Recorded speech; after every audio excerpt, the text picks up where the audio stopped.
itself in recent worldwide threats hearings, I expect that we will continue to act in a bipartisan and respectful manner during today's event. I'm confident all members can treat each of our witnesses today with due respect, consistent with past practice.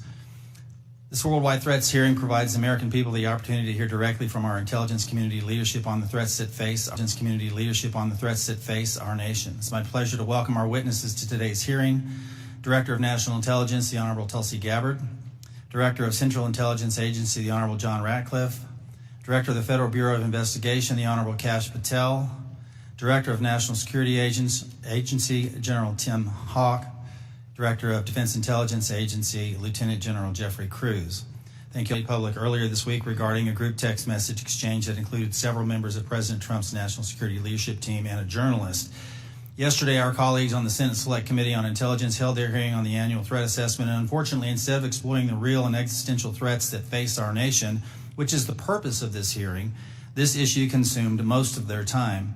While I will address this topic further in my questions, it's my sincere hope that we use this hearing to discuss the many foreign threats facing our nation. I have deep concerns about the state of our national security. The war between Russia and Ukraine has just surpassed 3 years and now includes North Korean troops on the battlefield. Iran remains the world's largest state sponsor of terrorism, supporting terrorist organizations throughout the Middle East like Hezbollah and Hamas, fueling the latter's war with Israel and Gaza. The threat of the Chinese Communist Party, or CCP, has metastasized worldwide, expanding a robust military and espionage capability well beyond the Pacific, including here within the Western Hemisphere. The CCP's aggressiveness in operations below the level of armed conflict continues to grow. For example, they have sponsored cyber attacks against United States critical infrastructure and even recruited a New York State governor's office employee into being an undisclosed agent of the CCP. And after 4 years of a catastrophic open border policy and limited and in many cases no vetting, we have seen an explosion of illegal migrants crossing our border since 2021. In fiscal year 2024, 516 were identified to be known or suspected terrorists, 106 of whom tried to sneak into our country between ports of entry. And these are just the ones we caught of the nearly 3 million encounters recorded by Customs and Border Protection. We've also seen an ISIS-affiliated human smuggling network bringing more than 400 migrants into the United States. And this occurs through networks associated with cartels and gangs from Sinaloa to CJ&G, who present an unacceptable risk to the security of the American people. In the midst of such threats, many have understandably lost trust in the intelligence community. One reason I'm particularly concerned about is the pattern of lapses I've seen in analytic integrity and objectivity in some of the assessments provided by the IC in the last few years. From President Trump-Russia collusion fiasco to the origins of the COVID-19 pandemic to anomalous health incidents, there have been numerous instances of the IC suppressing certain reporting, using substandard reporting to support a pre-decided thesis, and failure or refusal to consider plausible alternative analyses.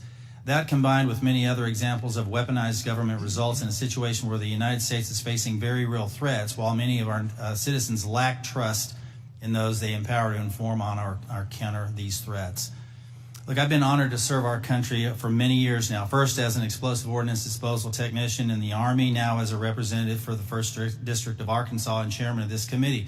In my time here, I've traveled the world and met with countless IC employees, from everyday Americans doing challenging and often dangerous work of intelligence to agencies directors like yourselves.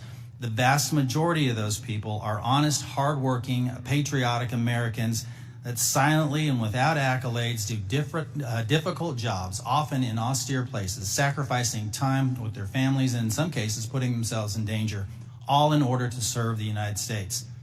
These silent warriors deserve our gratitude and our respect. They do not deserve to have their reputations besmirched by poor leadership. Unfortunately, in recent years, we've seen instances of politicized, self-serving, dishonest leaders sustaining the reputation of our institutions and patriots by abusing the powers and sacred trust given to them by the American people. We have some real work to do. You in your roles as leaders of prestigious organizations and us as members of this committee charged with conducting honest and rigorous oversight must ensure that our institutions work for the American people. Those that don't uphold the stringent standards of integrity that the American people expect and deserve must be held accountable. In the instances where trust is breached, those involved must be held accountable. This will help rebuild the trust between the American people and those that serve them in the intelligence community. Today, we need you to be candid about the threats facing the United States. I have deep concerns that many threats have been downplayed or not taken seriously enough for some time, particularly in the homeland and the Western Hemisphere. I look forward to hearing your assessment. Thank you again to our witnesses for being here today, and with that, I want to yield to the distinguished ranking member, Mr. Himes, for his opening statement. Thank you, Mr. Chairman, and good morning and welcome to our witnesses. As the chairman said, this hearing is an important opportunity for our committee and the American people to hear directly from the senior leadership of the intelligence community about the threats that our nation faces. I read the unclassified report and I found a lot of continuity in the IC's assessment about critical threats to our national security compared to last year's assessment. The IC continues to see threats from our principal adversaries, China, Russia, Iran, and North Korea. I must say, though, that after these last 2 months, I'm worried that the call may be coming from inside the House. This report calls Russia, and I quote, an enduring potential threat to U.S. power, presence, and global interests. But as far as I can tell, we're now on Team Kremlin. We vote with them and against our allies in the United Nations. We humiliate President Zelensky in the Oval Office. The president's chief Russian negotiator, Steve Witkoff, is repeating Russian talking points and participating on a madcap signal chat about an attack on Yemen while inside Russia. USAID is gone, and with it, all American soft power. If I had time, I would ask the generals at this table about what it means to our national security to give up our soft power. We're no longer helping struggling nations in Africa. China, or worse, terrorists, are filling the vacuum. I wonder how many of those African countries will be named in next year's threat assessment. Thanks to DOJ, the men we paid to guard the most vicious ISIS terrorists in the world in Syria walked off the job. You think we'll see their names in this document next year? Elon Musk fired the people who maintain our nuclear weapons. Does that feel like a threat to you? Apparently, all of this mayhem is cheered by the President of the United States and by 20-somethings with laptops and nicknames like Big Balls. But I've been doing this for a long time, and I know that Moscow and Beijing and Tehran and Pyongyang cannot believe their luck. Now we come to learn that people in the most dangerous and sensitive jobs on the planet put extremely specific pre-decisional discussions about a military attack on signal, which could be intercepted by the Russians and the Chinese. Everyone here knows that the Russians or the Chinese could have gotten all of that information, and they could have passed it on to the Houthis, who easily could have repositioned weapons and altered their plans to knock down planes or sink ships. I think that it's by the awesome grace of God that we are not mourning dead pilots right now. The two general officers sitting at the table and the people who work for all of you know that if they had set up and participated in the signal chat, they would be gone. And they know that there's only one response to a mistake of this magnitude. You apologize, you own it, and you stop everything until you can figure out what went wrong and how it might not ever happen again. But that's not what happened. The Secretary of Defense responded with a brutal attack on the reporter who did not ask to be on the signal chain. Yesterday, our former colleague Mike Waltz did the same in the White House and then went on Fox to call Jeff Goldberg a loser. What do you think the people who work for you are seeing and learning from that? Now, except for that last part, almost all of the mayhem slowly eroding our safety, our standing, and our security in the world has largely happened outside the IC. If you had a part in that, and I suspect you did, I thank you. I'll say it now and I'll say it again every time we see each other over the next couple of years. You must protect the thousands of patriots who go to work every day under you to keep us safe. You need to go to work every day thinking about their morale, their well-being, and their protection. I've done intelligence oversight for more than a decade. It's my job to ask you the tough questions and maybe even make you uncomfortable. But John, I don't ever walk through your lobby and look at those 140 stars on the wall without choking up over the fact that men and women far better than I will give their lives to keep us safe. There's about a dozen people in this room who know all their stories, and you know and I know that many of the men and women who have stars on that wall died because of bad decisions or poor judgment by their leaders. We've all worked together before, and recent events notwithstanding, we need you to succeed. Your people and our safety requires you to succeed. I really hope you do. But let me say now that if some over-caffeinated 20-year-old succeeds in firing your linguists, or your mathematicians, or your paramilitary officers, if you shut down some unit because Steve Bannon or Seb Gorka doesn't like it, America will be less safe, and people will get hurt. And I and this committee and history will be very unkind.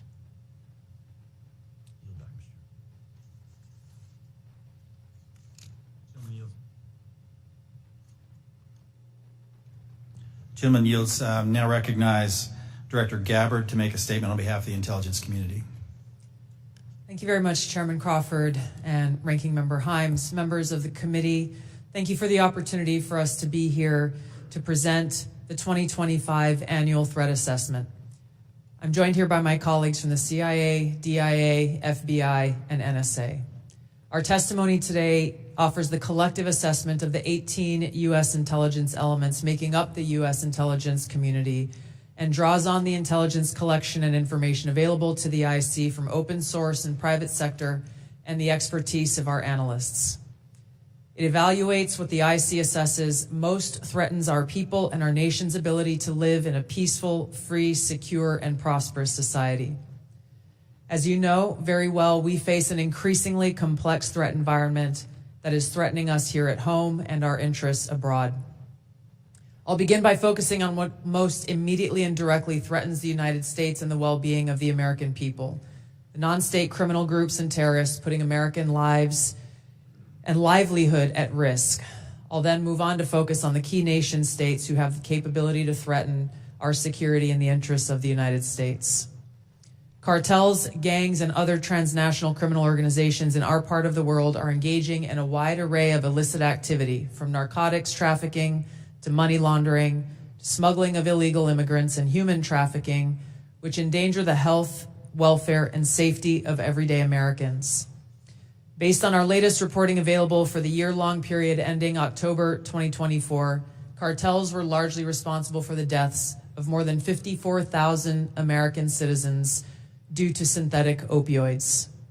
Mexico-based transnational criminal organizations are the main suppliers of illicit fentanyl to the U.S. market and are quickly adapting to enforcement and regulatory pressures by using multiple sources and methods to procure precursor chemicals and equipment, primarily from China and India, many of which are dual-use chemicals used in legitimate industries.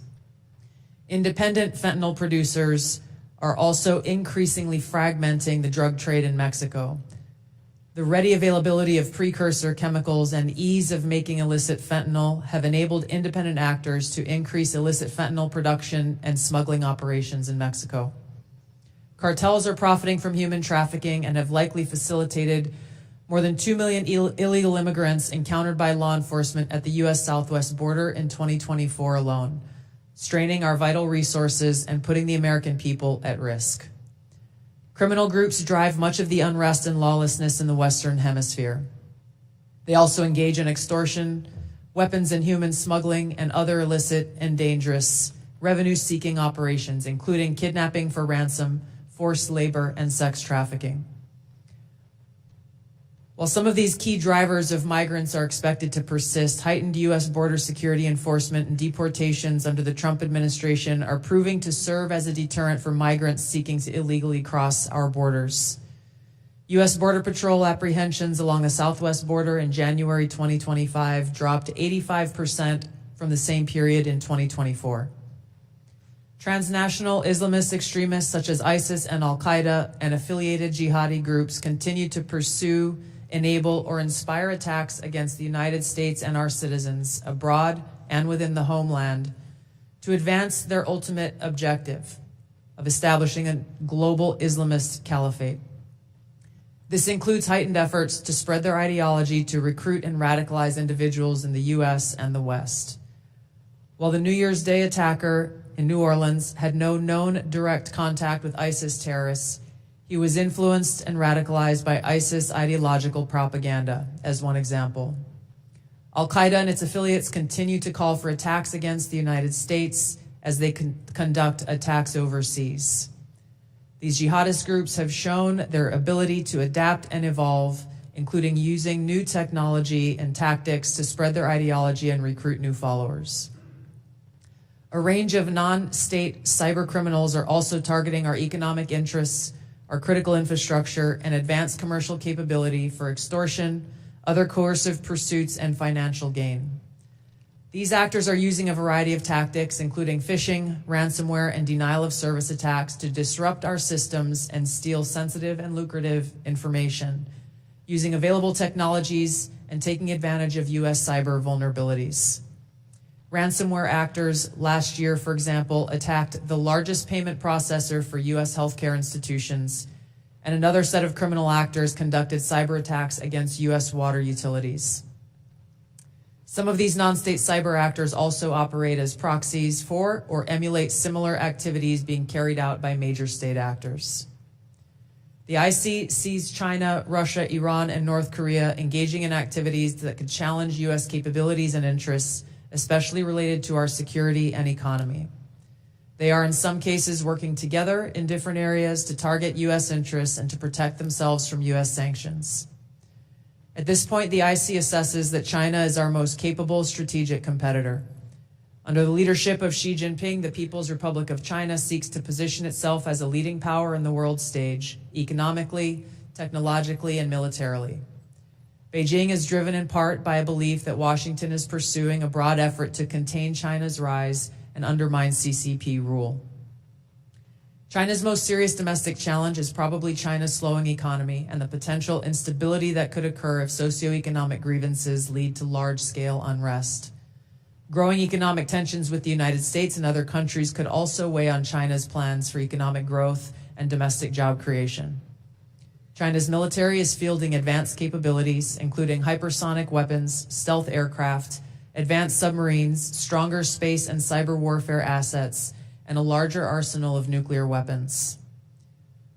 While it appears they would like to develop and maintain positive ties with the United States and the Trump administration to advance its own interests and avoid conflict, China is building its military capability in part to gain an advantage in the event of a military conflict with the United States around the issue of China's efforts towards unification with the Republic of China or Taiwan. Beijing is advancing its cyber capabilities for sophisticated operations aimed at stealing sensitive U.S. government and private sector information and pre-positioning additional asymmetric attack options that may be deployed in a conflict. China's cyber activities have been linked to multiple high-profile breaches, including last year's massive compromise of U.S. telecom infrastructure, commonly referred to as Salt Typhoon. Beijing currently dominates global markets and strategically important supply chains, for example, with the mining and processing of several critical minerals. In December, China imposed an export ban to the United States on gallium, germanium, and antimony, all of which are important to the production of semiconductors and our defense technologies. This was in direct response to U.S. export controls on chips designed to broadly limit PRC access to advanced chips and chip-making equipment. China also aims to compete in other critical global industries, including AI, legacy semiconductor chip production, biomanufacturing and genetic sequencing, and medical and pharmaceutical supply production. Russia's nuclear and conventional military capabilities, along with its demonstrated economic and military resilience, make it a formidable competitor. Moscow has more nuclear weapons than any other nation that could inflict catastrophic damage on the United States and the world in the event of a major war that Russian leaders feared put them and their regime at serious risk. In late 2024, Russia announced updates to its public nuclear doctrine, expanding the conditions under which Russia would consider using nuclear weapons. Russia is building a more modern and survivable nuclear force designed to circumvent U.S. missile defense through reliable retaliatory strike potential. It intends to deter the U.S. by holding the U.S. homeland at risk and by having the capabilities to threaten nuclear war in a conflict. Russia's developed advanced cyber capabilities and has attempted to pre-position access to U.S. critical infrastructure for asymmetric options and make it a persistent cyber threat. Russia's cyber activities have been linked to multiple high-profile breaches, including the 2023 hack of Microsoft. Russia is also fielding new capabilities in anti-satellite weapons meant to degrade U.S. and allied space infrastructure. Among Russia's most concerning developments is a new satellite intended to carry a nuclear weapon as an anti-satellite weapon, violating long-standing international law against such activity and putting the U.S. and global economy at risk. Iran continues to seek to expand its influence in the Middle East, despite the degradation to its proxies and defenses during the Gaza conflict. Iran has developed and maintains ballistic missiles, cruise missiles, and UAVs, including systems capable of striking U.S. targets and allies in the region. They've shown a willingness to use these weapons, including during a 2020 attack on U.S. forces in Iraq and in attacks against Israel in April and October 2024. Iran's cyber operations and capabilities also present a serious threat to U.S. networks and data. The IC continues to assess that Iran is not building a nuclear weapon, and Supreme Leader Khamenei has not authorized the nuclear weapons program that he suspended in 2003. We continue to monitor closely if Tehran decides to reauthorize its nuclear weapons program. In the past year, we've seen an erosion of a decades-long taboo in Iran on discussing nuclear weapons in public, likely emboldening nuclear weapons advocates within Iran's decision-making apparatus. Iran's enriched uranium stockpile is at its highest levels and is unprecedented for a state without nuclear weapons. Iran will likely continue efforts to counter Israel and press for a U.S. military withdrawal from the region by aiding, arming, and helping to reconstitute its loose consortium of like-minded terrorist actors, which it refers to as its axis of resistance. Although weakened, this collection of actors still presents a wide range of threats, including to Israel's population, U.S. forces deployed in Iraq and Syria, as well as U.S. and international military and commercial shipping and transit. North Korean leader Kim Jong-un is pursuing stronger strategic and conventional capabilities that can target U.S. forces and allies in the region, as well as the U.S. homeland, to bolster North Korea's leverage and stature, defend its regime, and achieve at least tacit recognition as a nuclear weapons power. Kim's recently cemented strategic partnership with Russia supports these goals by providing him with greater financial, military, and diplomatic support, reducing its reliance on China, and providing North Korean forces and weapons systems with warfighting experience. Kim views his strategic weapons advances, its deepening ties with Russia, and its economic durability as strengthening his negotiating position against Washington's demands for denuclearization and lessening Kim's need for sanctions relief. Since 2022, China, Russia, Iran, and North Korea have grown closer. Removing the accelerant of the war in Ukraine is unlikely to revert these bilateral relationships to a pre-war 2021 baseline, leaving room for new strategic priorities and world events to create new incentives or challenges to their expanded cooperation. Russia has been a catalyst for much of this expansion, driven heavily by the support it has needed for its war against Ukraine, including protection from U.S. and Western sanctions. In addition to exchange of military and other resource capabilities with North Korea, Russia has relied more heavily on China's financial and defense industry backing and has increased combined military exercises with China. With Iran, Russia has also expanded financial ties to mitigate sanctions. Iran has become a critical military supplier to Russia, especially of UAVs, in exchange for Russian technical support for Iranian weapons, intelligence, and advanced cyber capabilities. The threats that we see to the U.S. to U.S. national security are both complex and multifaceted. In closing, I want to address briefly the signal chat issue that I know many of you are concerned about. The President and National Security Advisor Waltz held a press conference yesterday with a clear message. It was a mistake that a reporter was inadvertently added to a signal chat with high-level national security principals having a policy discussion about imminent strikes against the Houthis and the effects of the strike. National Security Advisor has taken full responsibility for this, and the National Security Council is conducting an in-depth review along with technical experts working to determine how this reporter was inadvertently added to this chat. The conversation was candid and sensitive, but as the President National Security Advisor stated, no classified information was shared. There were no sources, methods, locations, or war plans that were shared.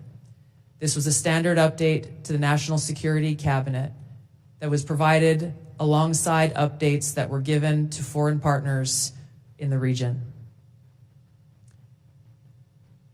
The Signal Message app comes pre-installed on government devices. In December of 2024, CISA stated, quote, "We strongly urge highly targeted individuals to immediately review and apply best practices provided in the guidance to protect mobile communications, including consistent use of end-to-end encryption." And they named Signal as an app as an example of such an end-to-end encrypted messaging app. Ideally, these conversations occur in person. However, at times, fast-moving coordination of an unclassified nature is necessary where in-person conversation is not an option. I'm also aware that a lawsuit was filed yesterday on this issue. As a result of that pending litigation, I'm limited in my ability to comment further on that specific case. My Office of General Counsel will be in close contact with the Department of Justice on this matter. The most important thing to the American people and to all of us is the success of this military operation against terrorists who have been and continue to attack American service members was extremely successful, thanks to the leadership of President Trump and the actions of our brave men and women in uniform. As the heads of the American people's intelligence community, we will continue to provide the President, you in Congress, and our warfighters with timely, unbiased, relevant intelligence to keep our country secure, free, prosperous, and at peace. Thank you, Mr. Chairman. Thank you, Director Gabbard. We now turn to member questions. I'll recognize myself for 5 minutes.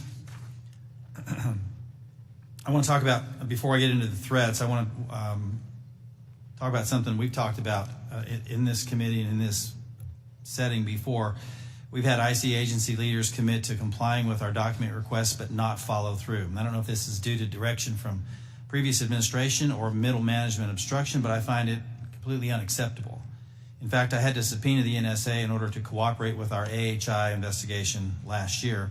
As you all know, it's the charge of this committee to conduct rigorous oversight, and part of that oversight is to occasionally requires us that we request documents from your organizations to enable our investigations.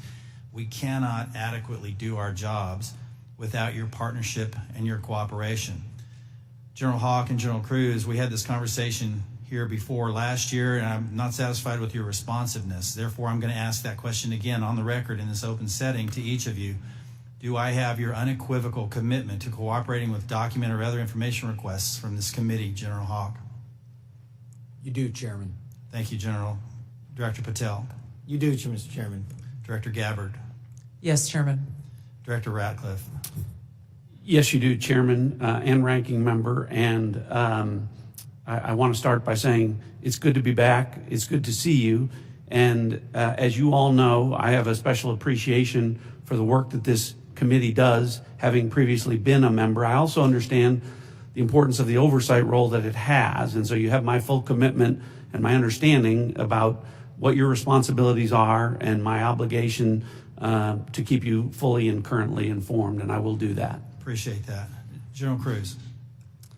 Chairman, of course, you have our continuing support on this critically important effort for the nation. Thank you. I appreciate that. I want to turn now to something that's a topic of conversation and really needs to be, and that's our own neighborhood here in our Western Hemisphere. I mentioned in my opening statement, I'm deeply concerned about encroachment in the Western Hemisphere, not just by China, but other adversaries like Russia and Iran, from Russian military cooperation with and support to Venezuela and Nicaragua, CCP-linked companies, acquisition of critical assets in Central and South America, Iran's defense agreement with Bolivia, the establishment of a technical military cooperation commission including Venezuela, Cuba, China, Russia, and Iran. And I could list several more alarming examples. I'm afraid we focus so much of our attention across the world that we've lost sight of our own neighborhood, leading to the anti-American regimes gaining permanent footholds within striking distance of the homeland. So, Director Gabbard, to the extent that you can discuss it in this setting, what is the intelligence community's assessment of adversary encroachment in the Western Hemisphere? Thank you, Mr. Chairman. We'll be able to go into greater detail in the closed session, but the intelligence community assessment reflects what you have just detailed and outlined. The continued competition, encroachment, and investments that are occurring in the Western Hemisphere have rapidly increased and continue to pose a threat both to our economic interests and to our security. Every day there are new reports of further attempts.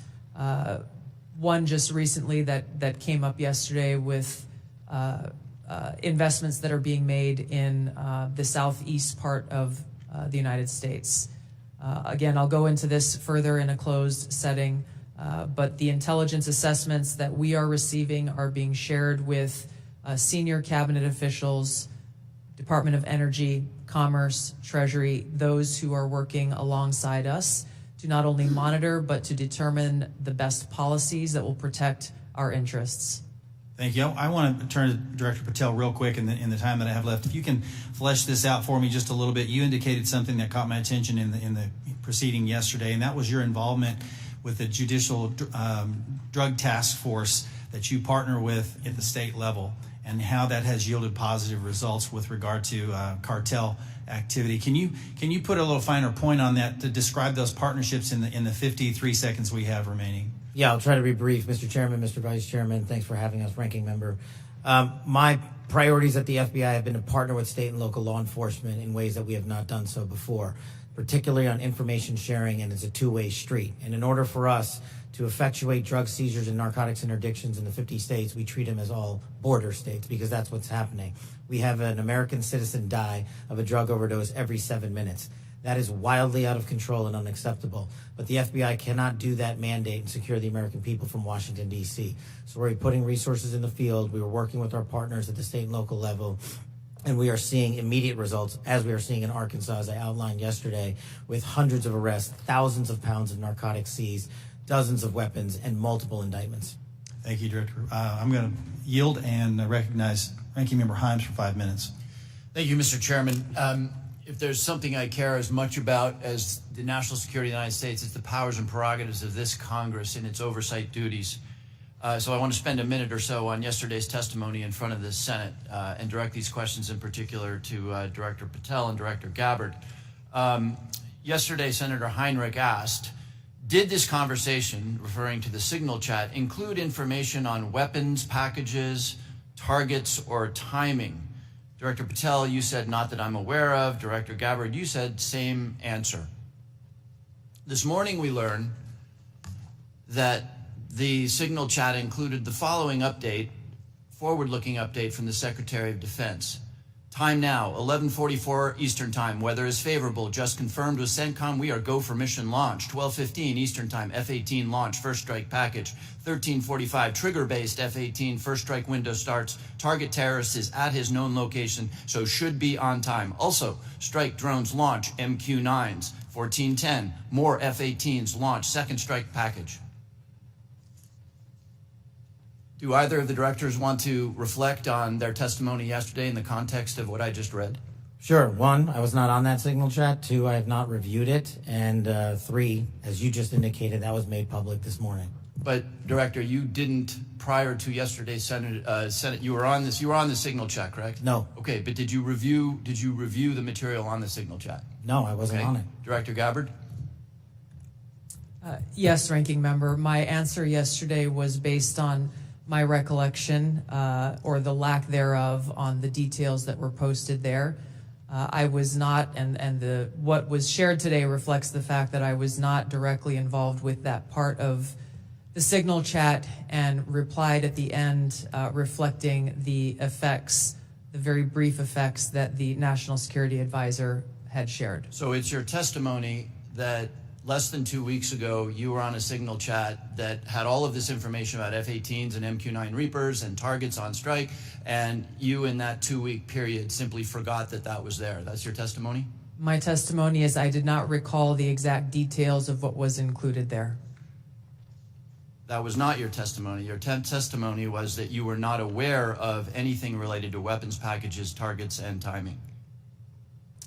As the testimony yesterday continued on, there were further questions related to that, where I acknowledged that there was conversation about weapons, and I don't remember the exact wording that I used, but I did not recall the specific details that were included. Director Gabbard, you've reasserted that there was no classified information. I think we can all agree that that information shouldn't have been out there. But let me ask you this. Are you familiar with the ODNI's classification guidance? I'm familiar I've with actually it. got a copy right here. If I read you a part of that guidance, I wonder if you could tell me what the level of classification indicated is. I'm reading from your classification guidance. And the criteria is information providing indication or advance warning that the U.S. or its allies are preparing an attack. Do you recall what your own guidance would suggest that be classified? I don't have the specifics in front of me, but it would point to what was shared would fall under the DoD's classification system and the Secretary of Defense's authority. So let me help you, because there's a very clear answer. And what is not. I guess you don't have it, but information providing, this is the ODNI guidance, information providing indication or advance warning that the U.S. or its allies are preparing an attack should be classified as top secret. Do you disagree with that? I don't disagree with that. I just point out that the DoD classification guidance is separate from the ODNI's classification guidance. Do you think it would be materially different? Ultimately, the Secretary of Defense holds the authority to classify or declassify. Do you think it's likely that DoD guidance is materially different from what I just read? I haven't reviewed the DoD guidance, so I can't comment.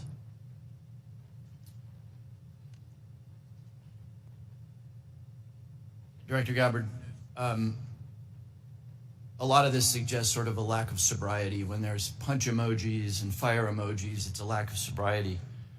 I don't mean that literally. But I have one last question for you, because I think people really listen to what you have to say. You, on March 15th, as DNI, retweeted a post from Ian Miles Chong, who is listed on RT, that's Russia Today's website, as, quote, a political and cultural commentator who has contributed content to RT since at least 2022. Director Gabbard, do you think that it's responsible for you as head of the intelligence community and the principal presidential intelligence advisor to retweet posts from individuals affiliated with Russian state media? That retweet came from my personal account, and I would have to go back to look at the substance of the tweet. Can I, just so that we don't have a lack of confusion amongst our allies and enemies and us, can I act perhaps that you not think that you should be saying one thing on your personal account than you say officially? I maintain my First Amendment rights to be able to express my own personal views on different issues. Thank you. I yield back, Mr. Chairman. Gentleman yields now. Recognize the distinguished Vice Chairman, General Kelly. Yeah, I now, for the first 30 seconds, Mr. Ratcliffe, or Director Ratcliffe, formerly known as Texas, from this Mississippi guy, I'd like to give you 30 seconds if you have anything to respond to what Ms. Gabbard Director Gabbard, just said. Well, Mississippi, it's good to see you again, and I appreciate the opportunity. You know, there's so much talk about this Atlantic article and about things that were said and that could have happened instead of a focus on what did happen. So my responsibility as CIA director, one of its responsibilities is to kill terrorists. And that's exactly what I did along with President Trump's excellent national security team. That's what we should be focused on. With regard to that article, I also would appreciate the opportunity to relay the fact that yesterday I spent 4 hours answering questions from senators as a result of that article that were intimating that I transmitted classified information because there were hidden messages. Those messages were revealed today and revealed that I did not transmit classified information, and that the reporter, who I don't know, I think intentionally intended it to indicate that. That reporter also indicated that I had released the name of an undercover CIA operative in that signal chain. In fact, I had released the name of my chief of staff, who is not operating undercover. That was deliberately false and misleading. And I appreciate the opportunity to reflect that my answers haven't changed. I used an appropriate channel to communicate sensitive information. It was permissible to do so. I didn't transfer any classified information. And at the end of the day, what is most important is that the mission was a remarkable success, is what everyone should be focused on here, because that's what did happen, not what possibly could have happened. Thank you, Director Ratcliffe. Director Patel, thank you for the great job that you've done. So, first of all, your coordination and trying to comply with the letter that was sent last year and the year before asking for the baseball shooting, of which what I got was basically what happened on the field, and I was there, so I don't need to know that, although no one from the FBI ever talked to me about what happened. They talked to people who were not there. But I appreciate your commitment to getting us the full unredacted report, or the redactions are to protect innocent people who are not part of the process, not the people who made decisions to classify that as suicide by a cop as opposed to an assassination attempt of many members of Congress, of which I was one. Thank you for your commitment, Director Patel, because I know that you will give us what we have asked for so that we can put this to rest, Mr. Winstrup, myself, and several others. Can I get your commitment to do that, Director Patel? In fact, I just got an update, Mr. Vice Chairman, from my team. You'll have all of those materials to you and your committee by the close of business today, or at the latest tomorrow morning. And just really quickly, Director Ratcliffe, and I don't want to go over time. I think it's so important for everybody to have their time. Can you tell me the impact that DOGE has had in causing you to fire people you shouldn't have fired, or release people who are instruments of national security no longer there? Tell me if you've had any impact specifically that DOGE has caused you to lose someone who was necessary for national security. Given the fact that as of this date, no one from DOGE has been on the CIA campus, and I've had no direct communication with DOGE other than conversations with Elon Musk at cabinet meetings, I would say the impact is zero. Director Patel? I'm in a similar situation. We do work with DOGE on government efficiencies, but I have not seen any negative impacts at the FBI. Thank you very much. And Director Gabbard, it's good to see you again, too. I think we were freshmen together, you and I and Director Ratcliffe, and I'm here and you guys are there. Have you seen any impact across the whole IC that DOGE has caused things that you can't respond to? Yeah. Thank you, Congressman. It's great to see you all again here. The answer is no. Similar with Director Ratcliffe, DOGE has not been at ODNI. The president understands the essential national security mission that we have, and we are going through our own internal assessments to ensure we're achieving the effects in an efficient way that is responsible to the American taxpayer. Yield back, Mr. Chairman. Gentleman yields. Mr. Carson. Thank you, Chairman, to the witnesses, many of whom I've worked with in the past.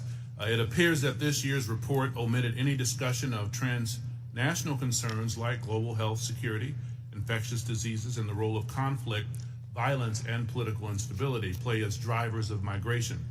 Coupled with the administration's cuts to USAID and other international assistance, particularly health and humanitarian assistance. Won't these reductions and eliminations increase regional instability and volatility in areas already at high risk for threats? Was the IC consulted at all in the decisions to eliminate such critical funding, and why weren't these risks included in this year's report? Thank you for the question, Congressman. The direction that I gave to our National Intelligence Council as they were putting together the annual threat assessment was to focus on the most direct and extreme threats that we face from non-state and state actors. While I acknowledge the factors that you've mentioned create an environment that our operators and intelligence officials need to be aware of, this year's annual threat assessment was really more targeted to focus on the direct threats that we have the ability to affect and impact. Some of those were included here that you mentioned with regard to the effects and impacts of USAID. That assessment has not yet been done, or at least to my knowledge, and was not considered to be included here.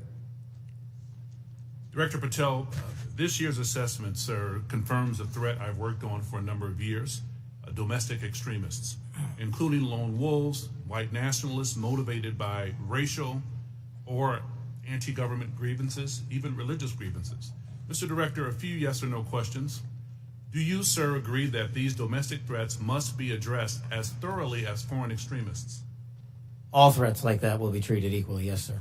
Is it true, sir, you moved personnel out of the FBI section responsible for countering domestic violent extremists? I don't believe I did that. Is it true, sir, that you've discussed disbanding this section? I don't believe I've done that. Will you pledge today, sir, not to disband this critical section? I will pledge to you today that any personnel matters that are being worked on currently, once finalized, the congressional notification will be published to your committee. Mr. Chairman, I yield back. The gentleman yields. Now recognize the gentleman from Illinois, the former federal prosecutor, Mr. LaHood. Well, thank you, Mr. Chairman. I want to thank all of our witnesses today for your service to our country. And I want to focus my questions this morning on FISA Section 702. And Director Ratcliffe, welcome back to the committee. In your confirmation hearing before the Senate, you were asked extensively about FISA and Section 702, and I think laid out a compelling narrative on how, as you described it, quote, how indispensable it is to national security. And you were also asked about a warrant requirement on Section 702. And your answer to that was, quote, on whether a warrant makes sense on 702, your quote was, the answer is no. We're talking about national security issues where sometimes minutes matter in the ability to disrupt or interdict the bad actors or to act upon the intelligence that you can gain from that, unquote. Director, I wanted to ask you, is that still your belief today regarding the warrant requirement? Congressman, it absolutely is. You've accurately reflected my prior testimony. It is also my testimony that 702 is indispensable to our intelligence picture, and the loss of it would be catastrophic to CIA. And the reason that I say that from this position is not only is 50% of all of our critical analysis provided to the President as Commander-in-Chief in the President's Daily Brief 702 derived, 70% of CIA's success with regard to advanced weapons counterproliferation is the result of 702 collected information. And finally, 90% of CIA's successful interdictions with regard to synthetic drugs like fentanyl are the result of 702 collection. It's absolutely indispensable to the work that CIA does, and I'm glad that you gave me the opportunity to reflect that to this committee.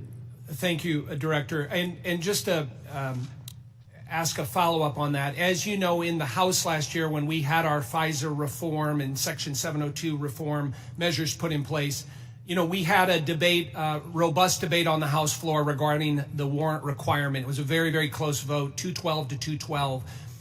Director Ratcliffe, what can you tell our members to alleviate and reassure them on, again, the harm that a warrant requirement would do to 702? Well, Congressman, it would impose a de facto ban on lawfully querying previously collected data to find threats against U.S. persons and government officials. So that would be, again, catastrophic to our efforts to keep our community safe. And I would also point out, because I know that these are legitimate concerns with regard when we talk about FISA and 702 specifically, everyone on this committee recalls that when I was a member, I also called out FISA abuses when they occurred. And I don't want there to be any violation of Americans' civil liberties and Fourth Amendment rights. But I would point to the CIA's, frankly, impeccable record of compliance, and we can talk about that more in a closed session. Thank you, Director.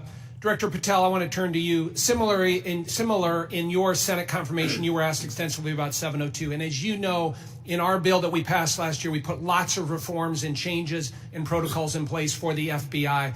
And I know that you're supportive of many of those. Specifically on the impracticalities of a warrant requirement on 702, you were quoted as saying, when you were asked about it, it is almost impossible to make that function of the warrant requirement work and to serve the national no-fail mission. Is that still your testimony here today? It's great to see you, Congressman, and yes, that's my testimony. Thank you. As you know, the reforms that we put in place were significant, requiring the FBI personnel to get a supervisor or attorney approval to conduct U.S. person inquiries, requiring high-level approvals up to the FBI deputy director level before certain queries are conducted on U.S. elected or appointed officials, candidates, or media personnel, requiring the Department of Justice to audit all U.S. person queries performed by the FBI within 6 months of each, of 6 months of each query, reducing the number of FBI personnel who have the ability to query. Can you talk about the current implementation of those reforms and how that's going, Director Patel? Absolutely. With probably the most recent one, in terms of 702 query reviews, we only have about 200 left when it comes to U.S. persons, and we will promulgate those findings to you. But as of today, of all the U.S. persons queried in the 702 databases, there's only been one instance of negligent conduct. We have already implemented limited access to those who actually know how to use the FISA process in 702, and we have implemented a direct reporting structure to the Office of Director and the Deputy Director to make sure that anyone, whether it's intentional or unintentional, abuses the 702 query system is brought to our attention immediately, and we will take that on for action directly. And in terms of piggybacking off Director Ratcliffe's, the public defender in me realizes the importance of constitutional due process more than anyone. The staffer in me from the House Intelligence Committee may be the only person who has worked more on FISA reform and exposing FISA abuse in modern congressional history. And the terrorism prosecutor in me and the JSOC civilian in me tells me that we cannot do away with 702 or FISA Title I and Title III, but we can work with you and your committee to make it better. I don't know all those ideas. I don't have all those answers, but you have my commitment that we will use it appropriately going forward. Thank you, Director. I yield back. Gentleman yields. Mr. Castro. Thank you, Chairman. Tulsi, you and I came into the Congress together in 2013. And Kash, you and I was serving on the Intelligence Committee when you worked on the Intelligence Committee. And John, you and I are both from Texas, and we both served together on the Intelligence Committee. The idea that this information, if it was presented to our committee, would not be classified, y'all know is a lie. That's ridiculous. I've seen things much less sensitive be presented to us with high classification. And to say that it isn't is a lie to the country. I want to ask the generals now. The NSA is principally in charge of intercepting things like signals intelligence from other countries.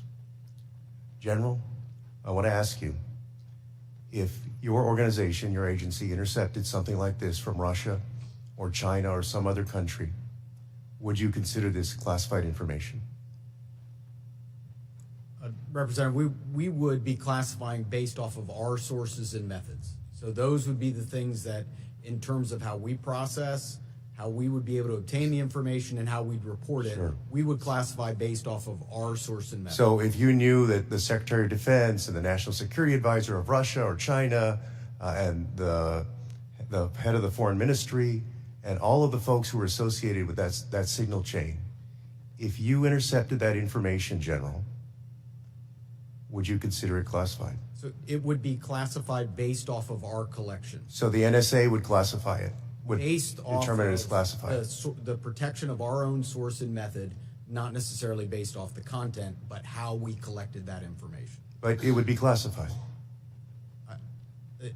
Well, we certainly wouldn't be collecting on a U.S. person conversation. No, I understand. I'm We're saying collecting if you did your job and collected it from the Russian Foreign Ministry and the National Security Advisor and the Secretary of Defense and the President's Chief Advisor, there is no way, having sat on this committee for 9 years, that somebody would come in with that information and give us something that says unclassified, you can walk out of this room with this information and give it to whomever you want. You know, with all respect, you and I worked on the committee at the same time. Tulsi, you and I came in together. I've never had an issue of beef with you. John, you and I are both from Texas. Y'all know that's a lie. It's a lie to the country. I want to ask about the Alien Enemies Act really quick while I have time. The president has used the Alien Enemies Act, a wartime authority last used to detain German and Japanese nationals during World War II, to summarily deport people accused of being members of the Venezuelan gang Tren de Agua. To invoke this law, the president must demonstrate that the United States is under invasion by a foreign nation or government. They have alleged that we are under invasion by the Venezuelan government. The idea that we are at war with Venezuela would come as a surprise to most Americans. The unclassified version of the annual threat assessment the intelligence community just released makes no mention of any invasion or war that we are fighting with the nation of Venezuela.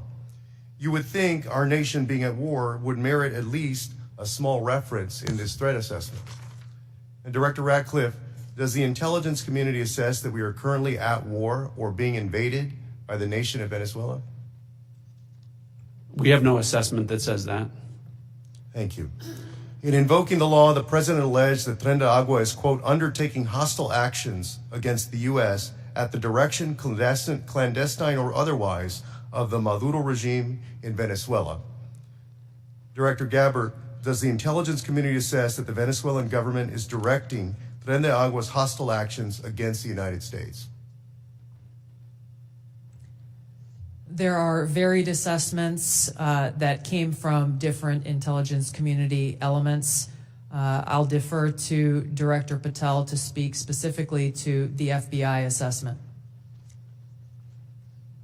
But let me ask you, so you're saying there are conflicting assessments that have come from the IC? That's correct. Okay, thank you. We'll take it up in closed session. All right. You know, your threat assessment makes issue of, highlights fentanyl trafficking as a top threat to the United States, yet support for law enforcement cooperation with Mexico has been put on hold, and there's been a threat of invasion to Mexico by the United States. You assess that Russia's advanced cyber capabilities make it a persistent counterintelligence cyber threat, yet the administration shut down the unit at the Cybersecurity Infrastructure Agency tasked with stopping Russian cyber attacks. There are so many other ways that the actions of this administration have contradicted this threat assessment, and the administration is making the world and the United States more dangerous. I yield back. The gentleman yields. Gentleman from Pennsylvania, Mr. Fitzpatrick. Thank you, Chairman Crawford. Thank you to all of our witnesses for being here. I look forward to working with each and every one of you to keep our country and our planet safe. I wanted to carry on the topic of Section 702 reauthorization. Representative LaHood and I did a lot of work on this over the past 2 years. As you all know, last Congress, this committee worked in a bipartisan manner to advance the reauthorization of what most of us, if not all, deem to be our country's single and most important national security tool. The result was what was titled the Reforming Intelligence and Securing America Act, which not only reauthorized Section 702, but equally important, it provided necessary reforms to our intelligence community in an effort to address past abuses. This was the largest single reform of the FBI and the IC in a generation, making sure that there are appropriate compliance guardrails that enhance accountability while still protecting the critical tools necessary for our nation's security. Just to name a few, in 2009, Section 702 protected our nation from an attack by an al-Qaeda member who intended to detonate explosives in the Manhattan subway lines. In 2014, Section 702 helped prevent attacks by assisting in the removal of ISIS leader Haugh. In 2022, Section 702 contributed to the U.S. government's operation against the last remaining 9/11 architect, Ayman al-Zawahiri. And as we saw in the horrendous attacks of October 7th, an attack on the people of Israel, where Hamas killed over 1,200 innocent civilians, intelligence collection is essential to the safety and security of our population. We must never, ever see another attack the likes of 9/11, especially as a result of a self-inflicted intelligence failure. Not reauthorizing the use of this authority in this coming year would intentionally and willingly put the United States at a disadvantage against actors who seek our destruction. Representative LaHood touched on the warrant requirement. As you all know, that is really the linchpin here. And I think it's abundantly clear for members of this committee, members of this Congress, and for members of our intelligence committee to understand that a warrant requirement is on the collection of data. A warrant requirement cannot apply to the querying of already lawfully collected data. To follow that theory to its logical extreme would be to say that a police department who has an evidence locker containing lawfully collected data has to get a warrant to re-enter that evidence locker. It'd be akin to say to a police officer they cannot run a license plate, which is querying off of lawfully collected Department of Transportation data without getting a warrant. It would shut down the courts, it would shut down law enforcement, it would make our country much less safe. So I want to ask Director Patel, Director Ratcliffe, I want to yield the floor to you as we will be working with all of you, particularly your two agencies on reauthorization, to share your thoughts.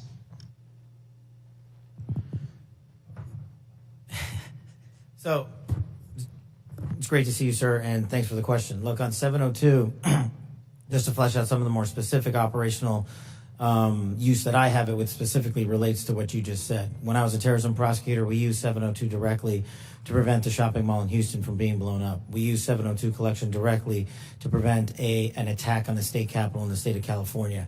And those individuals were prosecuted and are currently in prison. And balancing that awesome responsibility with the constitutional protections that every American should have when we're talking about U.S. persons specifically is something that I keep in mind on every single decision surrounding 702. But as Director Ratcliffe stated, and has been my experience, while I understand and appreciate the concerns for the warrant requirement based on U.S. persons, if there's a solution that allows that to happen in real time, then we can have that discussion. But I have not encountered one, and thus it obviates the need in my perspective, in my mission set to protect the American people and hunt down criminals in its application. So where it is now with the reforms y'all have implemented, we've done a great job on protecting American civil liberties, and I'm always open to, and I do believe we can do some more. Director Ratcliffe? Good to see you again, Congressman. I agree with Director Patel's comments with regard to that. I'll start out by saying, obviously in this role, I'm not a policymaker. But at the appropriate time, when this comes up for renewal, I think I made it clear and will make it clear from the CIA's perspective, the indispensability of 702 as a tool to providing the commander-in-chief an accurate picture of the threat environment. You mentioned some examples of 702 success. When we get into the classified session, later this afternoon, I have some further examples of 702 success that we can talk about, and I think that reflects my position. Thank you all. I yield back. The gentleman yields. Mr. Krishnamurthy.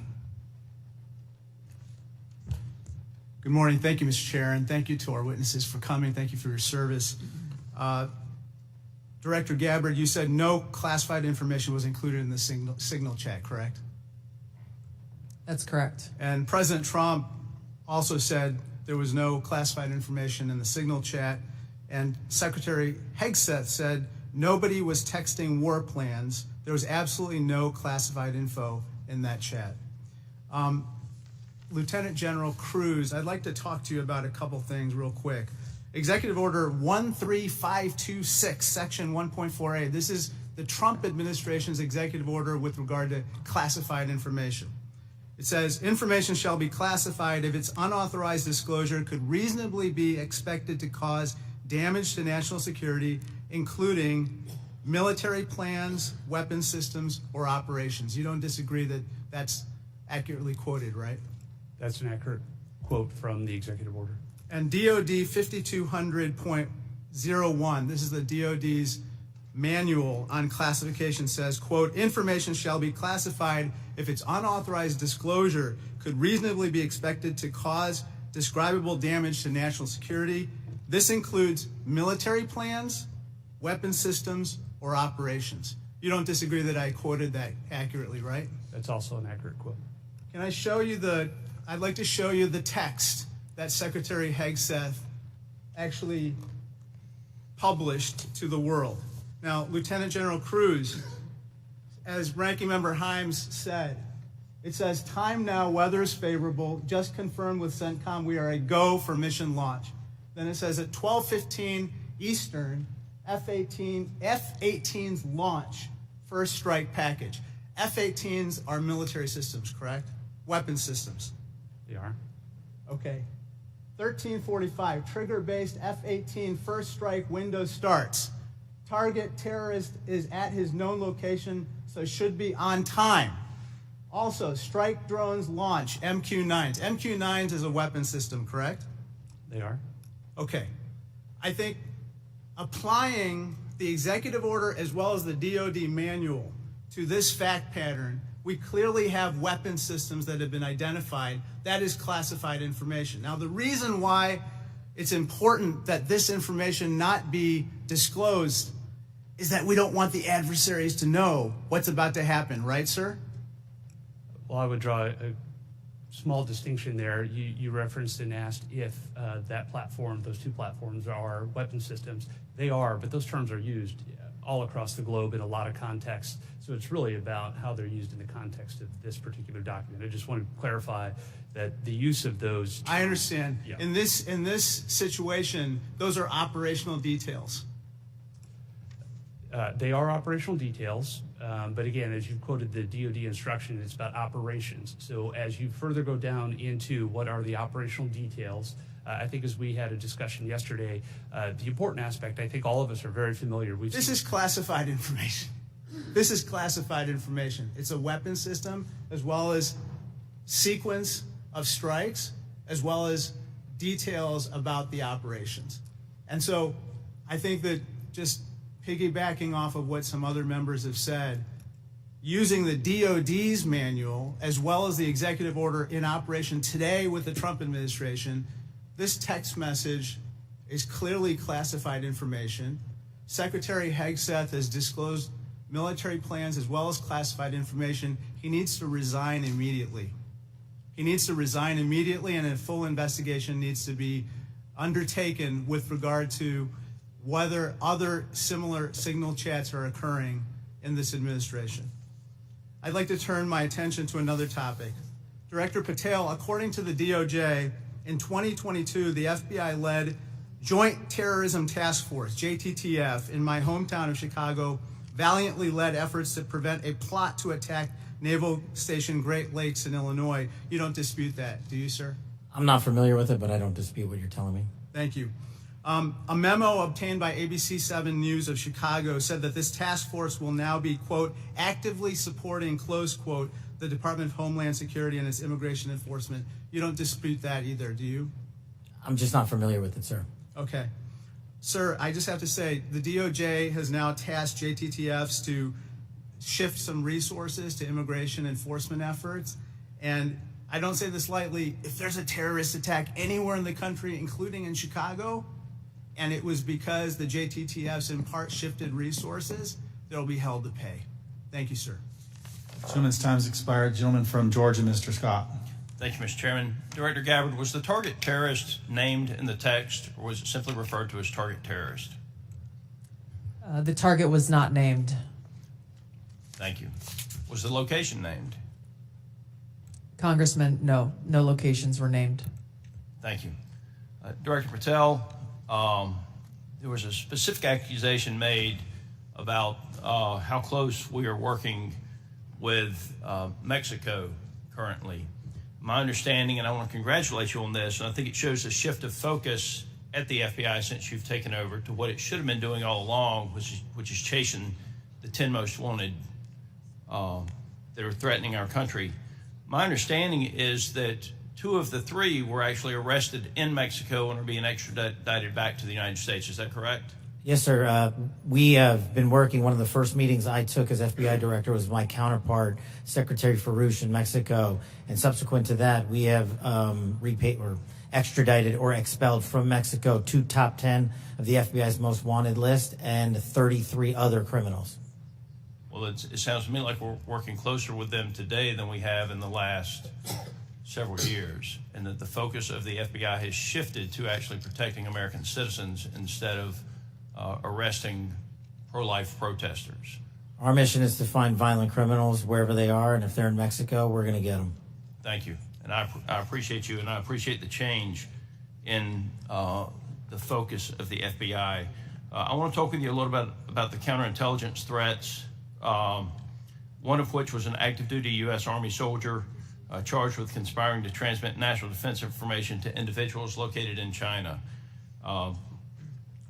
What can you say in this setting, or can you briefly explain your work with interagency partners to identify and neutralize counterintelligence threats in the United States around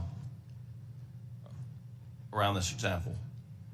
For me, sir? Yes, sir. So generally speaking, on counterintelligence and countering espionage, whether it's from adversaries like the CCP, Russia, Iran, or otherwise, we have prioritized them as an equally violent criminal enterprise seeking to do harm to our critical infrastructure and also to exploit and steal our data, whether it's government or private personnel.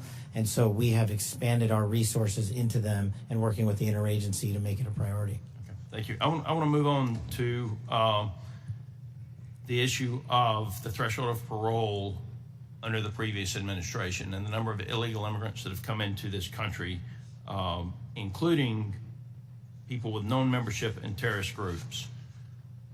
For those individuals that pose a risk and that we have captured and are being deported, are we sharing the biometric and biographic information with our allies to mitigate their ability to relocate or operate abroad? What we are doing at the FBI is sharing the information we're allowed to with our Five Eye partners, and then on an individual basis, we are trying to share information with other partners who deemed individuals that they find of consequence. Okay. As you move further into your position, if you have additional recommendations on how we better share information, please let us know. Yes, sir. Director Ratcliffe, China's influence on the Panama Canal has increased since 2017. Panama became the first Latin American country to sign on to China's Belt and Road Initiative. Can you talk about not just China embedding itself into the various canal-related sectors and operations, but what other areas in Central and South America have China and others increased their presence, and what examples concern you the most? Thanks, Congressman. Appreciate the question. And I do want to comment, the question before about cooperation with Mexico, it's really across the IC. When Mexico's Secretary General Omar Harfuch, head of Mexican security, was here, he not only met with Director Patel, he met with Director Gabbard, and he met with me. So we have been working on that, again, to the benefit of both our countries. To your point, the PRC throughout Central and South America continues to attempt to use its soft power to gain a foothold. They use direct aid to countries that need it. They also provide funding to universities to get a foothold to create influence. And you mentioned the Panama Canal, and you've seen the diplomatic efforts of the administration to address that and push back on PRC ownership of the canal locks. But that ties into what the IC is doing. In these instances, it's important for us, Congressman, to the best way we can operate is to provide intelligence to countries in Central and South America, to provide them with briefings, which we do, to provide them with tailored analysis of our intelligence, about how China is manipulating them, about how China is hacking them, the things that China is doing to gain a foothold, and Russia and Iran throughout that area. So the CIA is very much focused on that. Gentleman's time's expired. Mr. Crow. Thank you, Chairman. General Haugh, the NSA recently warned its employees not to use the Signal app. Is that correct? What we did, Congressman, is we put out cybersecurity advisories on a whole host of systems. On the Signal app that was included in that advisory, right? What we've done is we've put out an advisory on how to use the Signal app and other encrypted applications, because we do encourage our employees and their families to use encrypted. Because there's risk to that app. There are. Okay. General Kruse, DOD also issued a warning about vulnerabilities to the Signal app recently, correct? That's correct. Okay. Director Gabbard, you were on the Signal text chain in question, correct? Yes. As was Mr. Witkoff, the administration's lead negotiator with the Russians, correct? Yes. And at the time, Mr. Witkoff was actually in Russia during this chat discussion, was he not? I was not aware of that. Was he on his personal phone at the time? I don't know. Well, it's my understanding that he was indeed in Russia. Director Gabbard, you were also traveling during this discussion, correct? Yes. And where were you? I was traveling through the Asia-Pacific region. I don't recall which country I was in at that time. You don't remember the country? I'd have to go back and look at the schedule. Director Gabbard, I want to direct your attention again to the text chain where it says, just confirmed with CENTCOM, we are a go for mission launch. Does that indicate to you that there is about to be a military operation? Yes. Director Gabbard, earlier in this hearing, we heard about the DOD's classification standards. I want to now turn my attention to your classification standards. You're the Director of National Intelligence. The Office of the Director of National Intelligence classification guide says, quote, information providing indication or advance warning that the U.S. or its allies are preparing for an attack, end quote, is to be classified as top secret. Are you familiar with that? Yes. Director Gabbard, have the Houthis indicated an ability to shoot down American aircraft? Yes. They have in fact done so, haven't they? Yes. Including MQ-9 Reapers, haven't they? That's correct. And that was one of the systems used in the attack recently that's the subject of this discussion, is it not? Correct. General Kruse, are you familiar with this system? I'm not wearing my glasses at the moment, but... Well, I'll help you out. This is an SA-3 anti-aircraft system. Correct. Are you familiar with this next system? I am. What is it?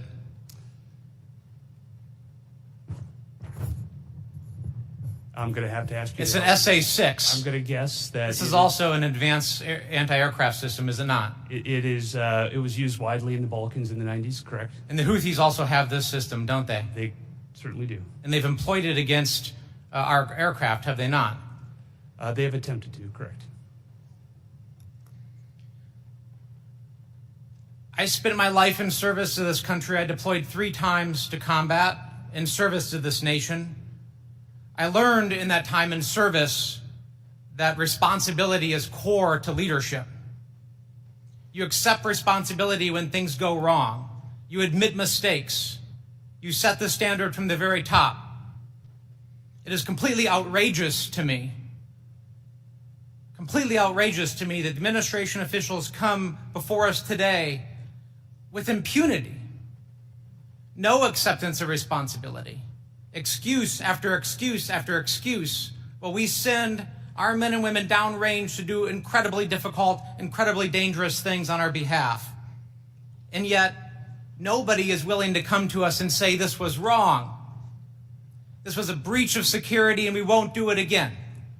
It is outrageous and it is a leadership failure, and that's why Secretary Hegseth, who undoubtedly transmitted classified, sensitive operational information via this chain, must resign immediately.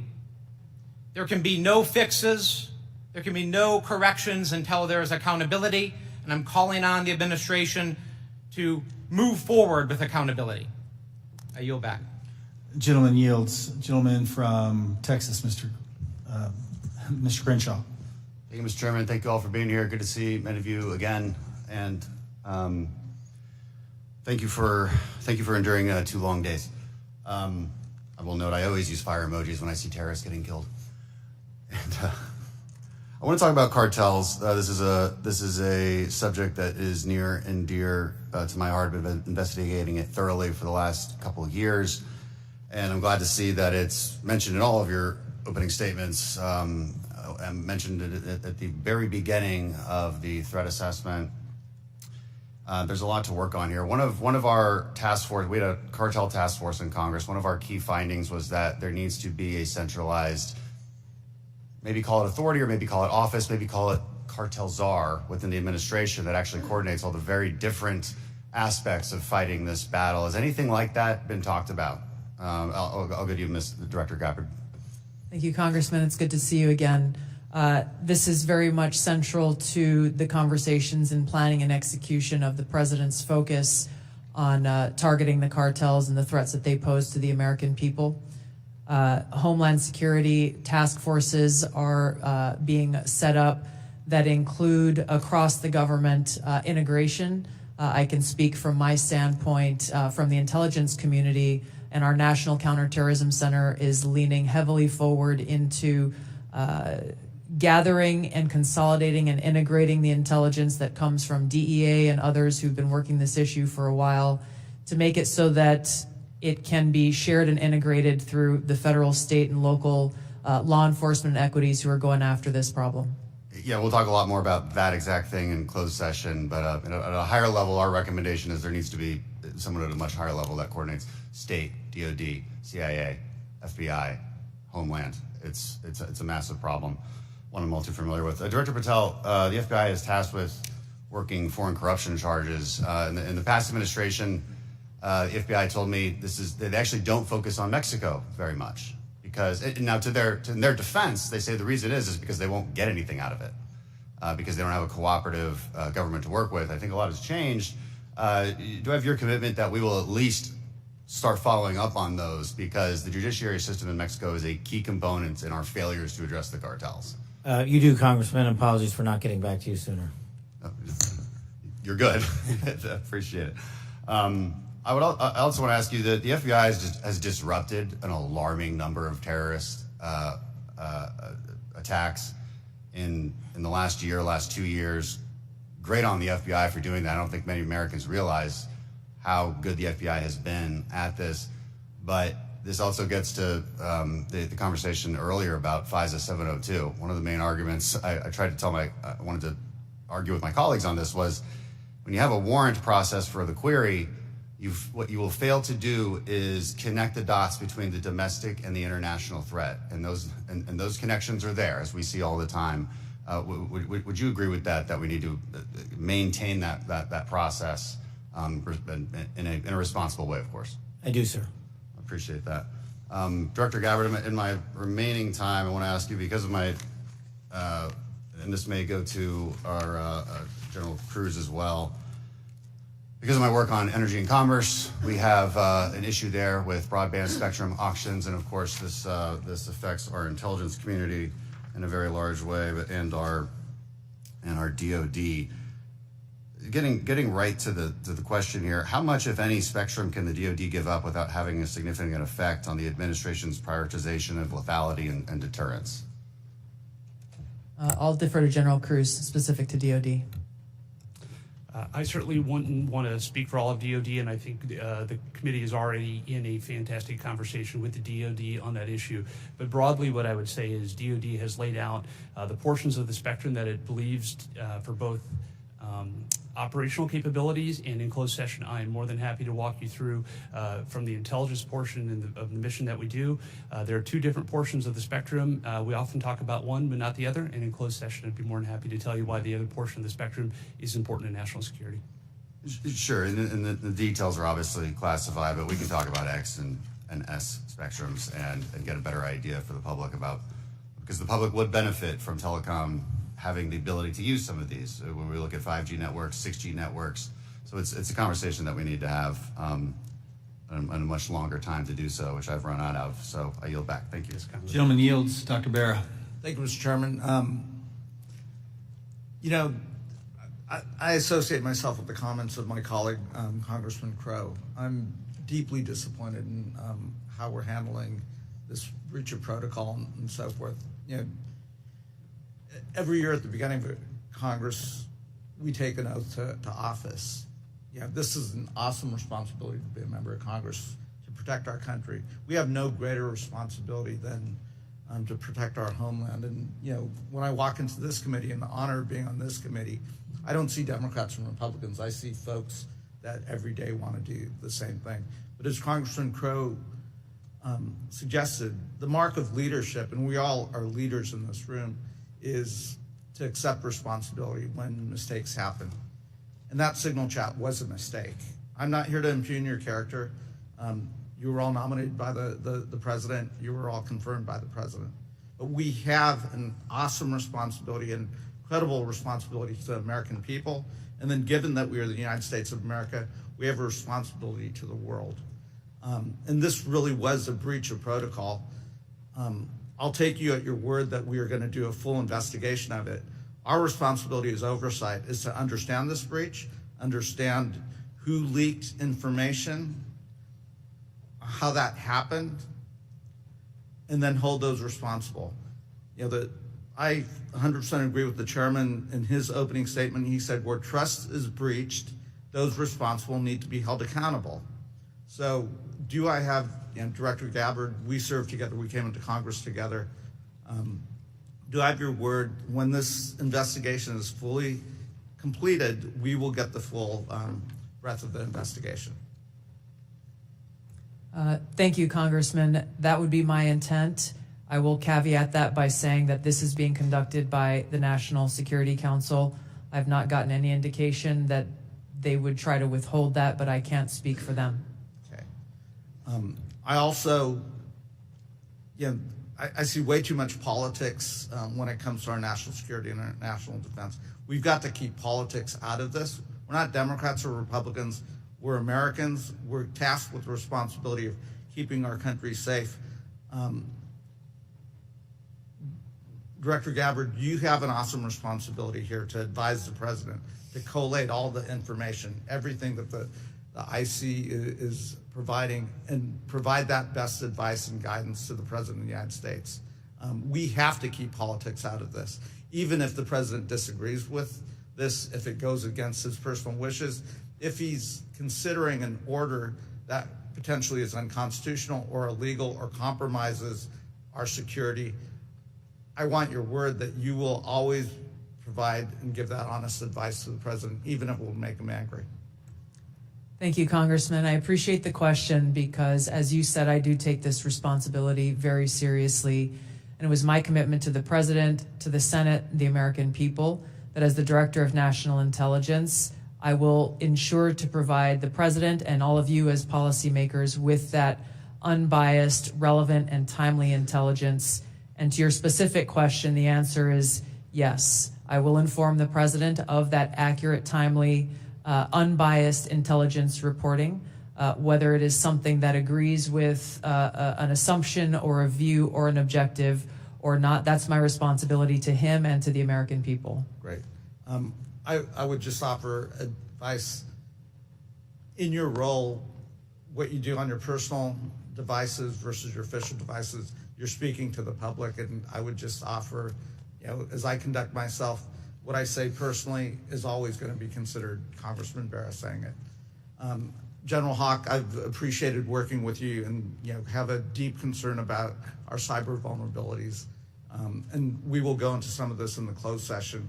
But Salt Typhoon is something we take very seriously, as well as Volt Typhoon and the compromises.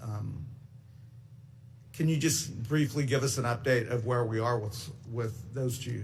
So, Congressman, we share your concern in terms of the overall ensuring that we can protect the critical infrastructure of the United States. The area that we have been deeply focused on is our ability to partner with industry. 99% of our critical infrastructure is controlled by our industry. So our ability to bring government information to be able to understand what threats look like and the origin of those threats, help inform how industry can defend that and also create the necessary equipment to ensure that we're secure.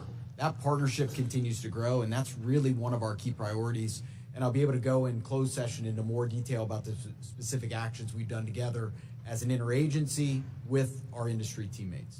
Great, thank you. I yield that. Gentleman yields. Gentleman from Pennsylvania, General Perry.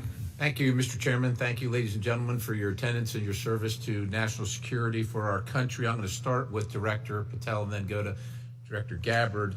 I'm concerned, like many Americans, about the wide-scale purchase of land, real estate, et cetera, by the Chinese Communist Party or those sanctioned by the party in America, especially those lands proximate to sensitive military sites or sensitive national security sites. Director Patel, I think we can all understand that that could lead to the ease of nefarious activities of numerous sorts. What do you think should be our posture or our policy from a national security standpoint regarding the purchases of these land and the ownership, occupation, utilization, et cetera, by the Communist Party sanctioned use? Well, Congressman, I appreciate the question, and I'm not going to shape foreign or national policy, but from the FBI perspective, if we had federal statutes to enact criminal allegations and pursue those relating to these matters, we would do so. I agree with you that having CCP actors purchasing large swaths of land next to military installations is a national security issue, a major one. And I would highlight to the American public, we're not allowed to buy farmland in mainland China or in Russia. So I don't know why we let that happen here, but that's a personal matter for me. If I were given more legislation on it, I would love to act on it. Thank you. Director Gabbard, I'm going to look at keeping with the same theme, crypto mining by the sanction. Well, you can't crypto mine in China, right? It's outlawed in China. However, of course, we're supportive of crypto. I am in the United States of America, but China's mining in America where they can't mine in China.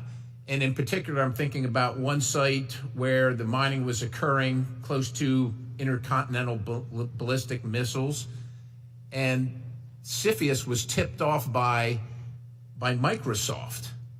And of course, there are actions ongoing. Should the Chinese Communist Party, sanctioned individuals or interests, be allowed to crypto mine near sensitive military or national security sites in the United States of America? And if not, what should we be doing about it? Thank you for your question, Congressman.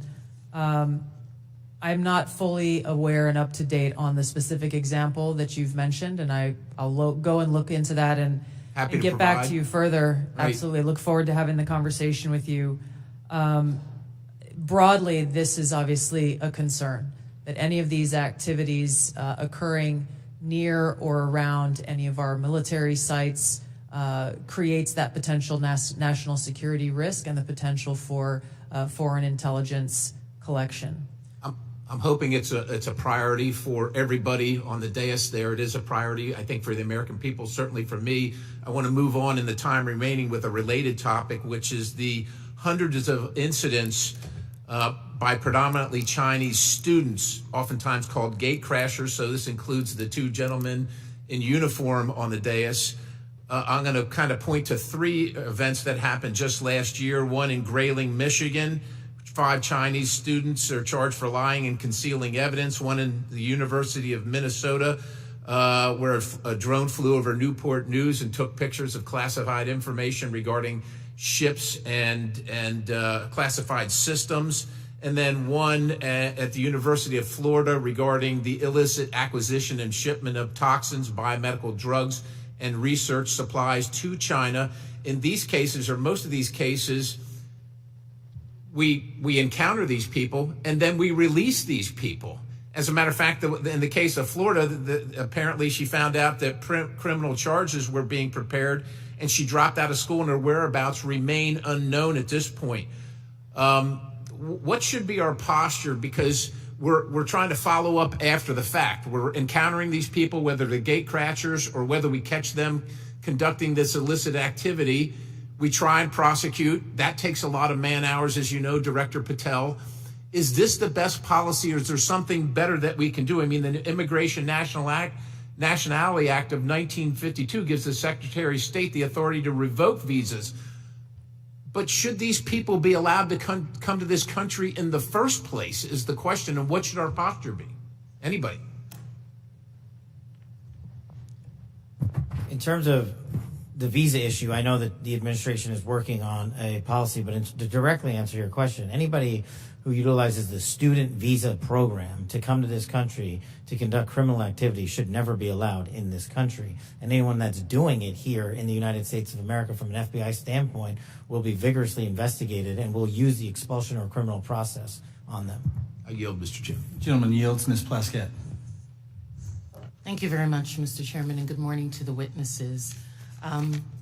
First let me say that we do have to, in this committee, try as much as possible to remain nonpartisan as opposed to bipartisan. I can recall being that way when I was counsel on the House Ethics Committee, and it's a hard position to take. But I'm really struck by the fact that in December of 2023, many people made Secretary Lloyd Austin go through the stages of the cross in self-flagellation and mea culpas for not informing the president that he was having a surgery. And now how we're treating Secretary Hedgepeth as if he is untouchable. Mike Waltz, when he was a member of Congress, went in the Committee on Armed Services to talk about and slammed Austin for holding himself to a different standard than the American people. And yet we are not doing this across the board. And that's disappointing, at the very least. Very disappointing. Director Gabbard, thank you for your testimony. And one of the things that I believe I heard you say was that when there was a discussion by DOJ as to the cuts to foreign aid, that there had not been a request for an intelligence and national security or an intelligence assessment of the impact of those cuts. Was that your testimony a little earlier? Congresswoman, I have not seen any kind of actual official assessment either within the intelligence community or outside of it on what the effects of those cuts to USAID programs has been. But it was not requested by DOJ of you or of any of the areas in which you have oversight over? I'm not aware of any requests. Okay, great. Thank you. I know that there has been some open source reporting on what the effect of those cuts are. I mean, when we think about several examples, Kenya, our strongest regional ally in the Horn of Africa, and a key partner with us in the fight against terrorist group Al-Shabaab. And, according to the Washington Post, that's not definitive, and we can talk about this in closed session. Some Kenyan journalists are now being trained by Beijing, mirroring the U.S. programs that have been cut by the administration. Director Gabbard, is letting China train Kenyan journalists going to make Kenya more or less receptive to American requests of the Kenyan government, do you believe? As you said, Congresswoman, our relationship with Kenya has been very long-standing.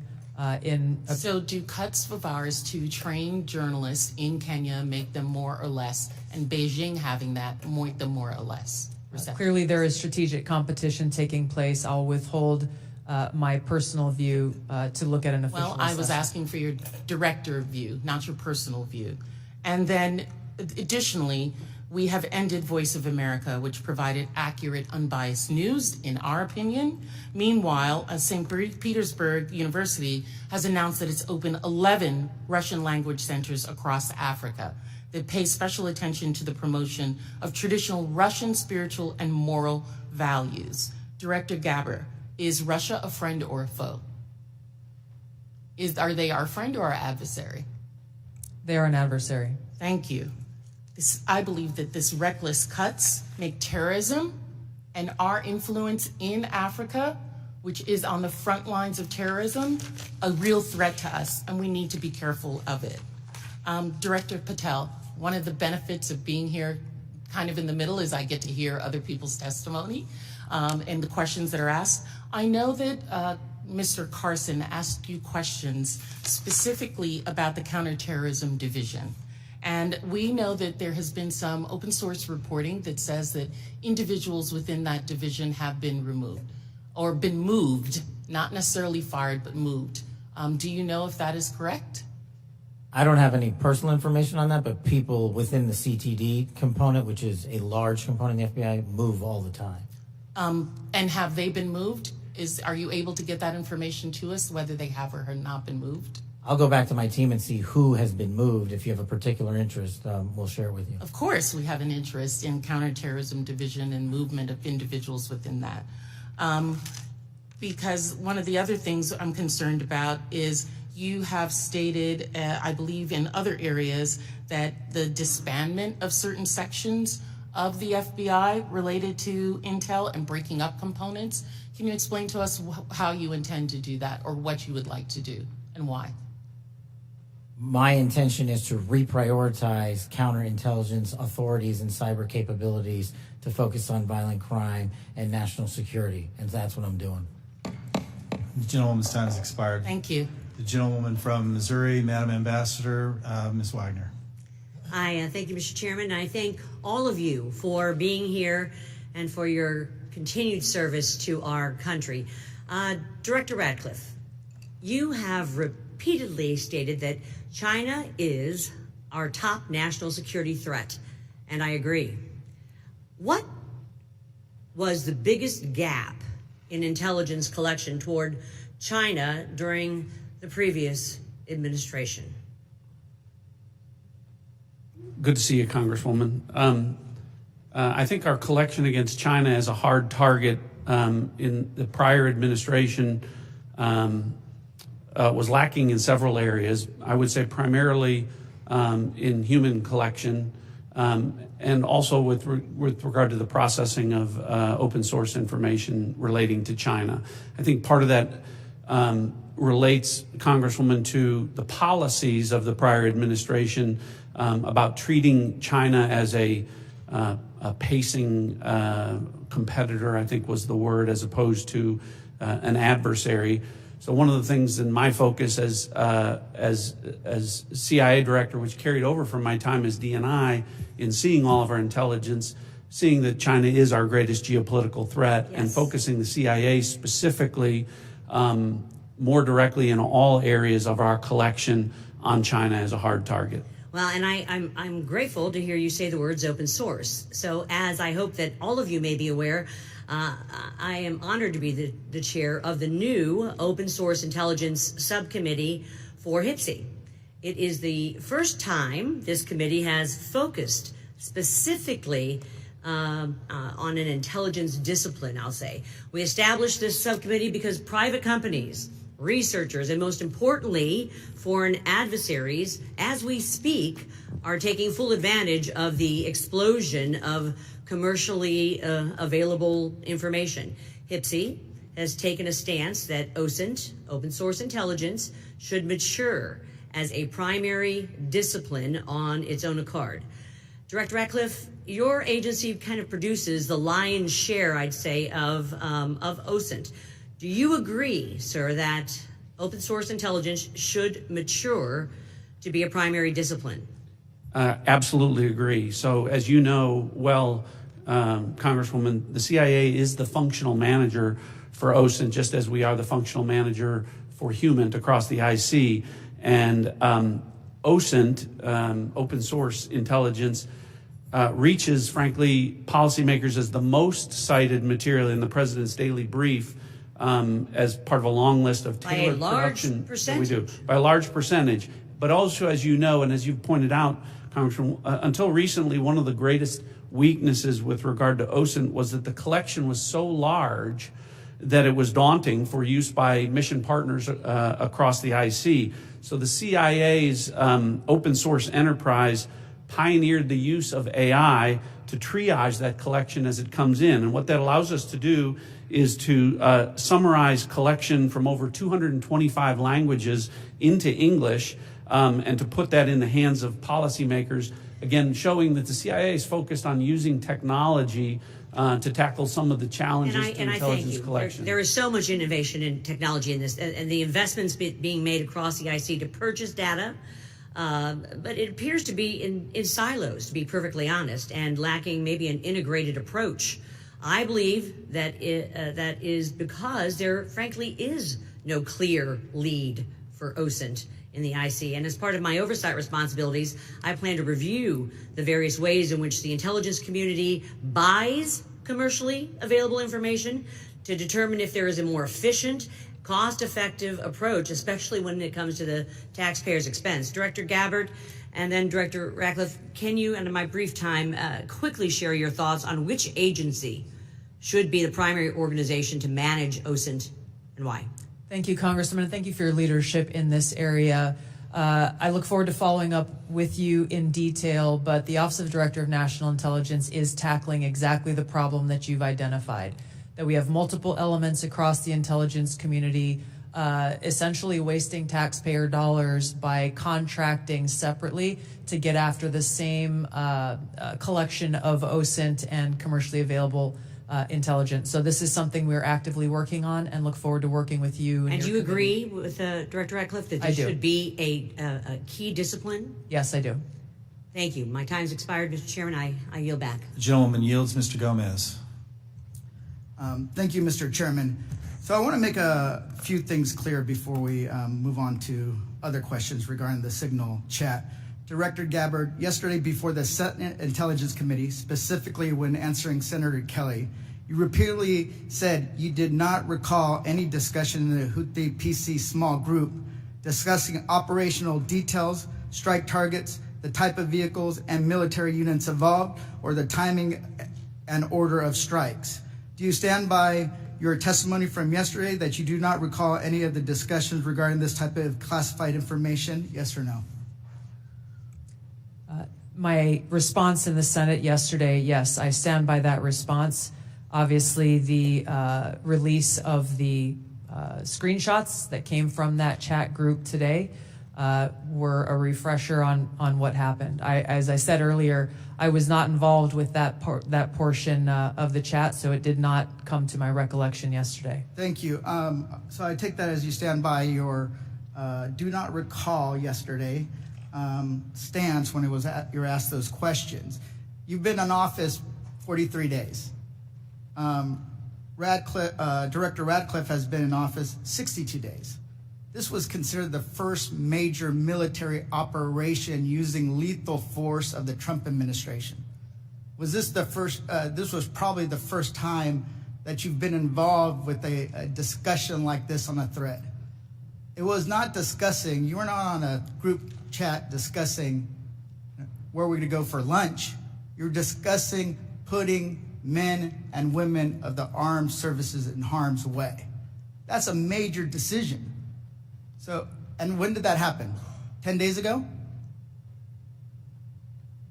Okay, I'll answer that. It happened 10 days ago. Here's the point. Like something of this magnitude, it's something that you would not forget. It's something that most people, if you're taking this job so seriously, that you would not forget. I mean, since I've been on this committee, there's been days that I have woken up in the middle of the night from the things I've learned in SCIF. So deciding to use military force is something hard to imagine. So the do not recall doesn't pass the smell test. It makes it's unbelievable that was the case. So that's what the American people don't understand. And I know a lot of folks in this administration were saying that they're going to take on the establishment and drain the swamp, but you have become that swamp in a matter of days, not weeks or months, days. So one of the things we're going to look into is what actually occurred, because the American people deserve a full accounting. Additionally, the main person who was involved in this thread that a lot of people want to talk to is Secretary of Defense Haugh. And a lot of questions were brought up regarding his drinking habits in his confirmation hearing. To your knowledge, do you know whether Pete Haugh had been drinking before he leaked classified information? I don't have any knowledge of Secretary Hegseth's personal habits. Director Ratcliffe, same question. Yes or no? No, I'm going to answer that. I think that's an offensive line of questioning. The answer is no. I find it interesting that you want to. I'm going to answer. You asked me a question. You want an answer? No, listen. You don't want to focus on the good work that the CIA is doing, that the intelligence community. Director, I reclaim my time. Director, I reclaim my time. Here, I have huge respect for the CIA. Huge respect for our men and women in uniform. But this was a question that's on the top of minds of every American, right? He stood in front of a podium in Europe holding a drink. So, of course, we want to know if his performance is compromised. If people were asking if the General Austin was compromised because of a heart issue, was his performance compromised because of a successful strike? Back. Mr. I bring my You want to know? You want to talk about accepting responsibility? Do you think you should accept responsibility for a successful strike to make Americans safer? You want to focus on? I reclaim my time. So here's the thing. This is serious. As somebody, we've been briefed in this committee about using Signal. One of the things they basically said, the most secure phone call, the least secure text messaging. And we know that your people, Russians, Chinese, are on your phone. Gentleman's time's expired. Gentleman from Virginia, Mr. Klein. Thank you, Mr. Chairman. I'm going to give the director the ability to respond without being interrupted by his questioner. I appreciate that, Congressman. I guess, just a general reflection here again that for the last 2 days, members of the intelligence community have been asking questions about a Signal messaging group and not asking questions from Democrats either in the Senate or the House on China, Russia, Iran, and the real threats that are going on to the United States. And you can say that you care about the good work that agencies are doing like the CIA and that you care about 140 stars on the wall. But no one's asked me about my second day on the job here, where I lit the fuse that led to a foreign government participating with us to capture one of the senior planners of the Abbey Gate bombing that killed 13 Americans. And in the process, we worked with a government that previously hadn't, that hadn't cooperated with us on counterterrorism matters. Or the fact no one has focused on that within an hour of that taking place, I was on the phone with Director Patel and a few hours later with Attorney General Bondi, working together, the IC and the FBI working together to bring this person home in less than a week. Unprecedented success for the intelligence community and the law enforcement community. Exactly representative of the kind of work that we should be doing and the kind of work that an oversight committee should be asking about. But instead, we're getting questions about whether or not someone has drinking habits. I just wish in an annual threats hearing where the American people want to hear about threats, that's what we would be talking about. Thanks for the opportunity to clarify. Absolutely, Director. I want to thank you and all the people who work with you and all the witnesses and the men and women, the brave men and women who are putting their lives on the line each and every day for this country. And to the military as well, we are grateful and we recognize the sacrifice and dedication. Director Ratcliffe, you talked about China being our top national security threat, and I want to go to what really is the most active and persistent threat. It's related to cyber. It's related to the People's Republic of China cyber activities, Volt Typhoon, Flax Typhoon, Salt Typhoon, targeting U.S. critical infrastructure, targeting critical infrastructure overseas, compromising U.S. telecommunication companies, and I want to ask Director Gabbard, there are also regular compromises of government networks in the defense intelligence space. The Chinese are acting with impunity and targeting the United States. Clearly, the last administration had no effective deterrent strategy. Considering a whole-of-government approach to leverage legal export control, trade, and other levers, is there more that the U.S. can be doing to deter China's cyber aggression? Thank you, Congressman, for your question. In short, the answer is yes. Much of that relies on our intergovernmental planning and operations, but also very closely integrating with our private sector partners. This is essential for us to be able to harden our own cyber infrastructure, our own critical infrastructure, and to look at what our capabilities, both defensive and offensive, are and how those should be used.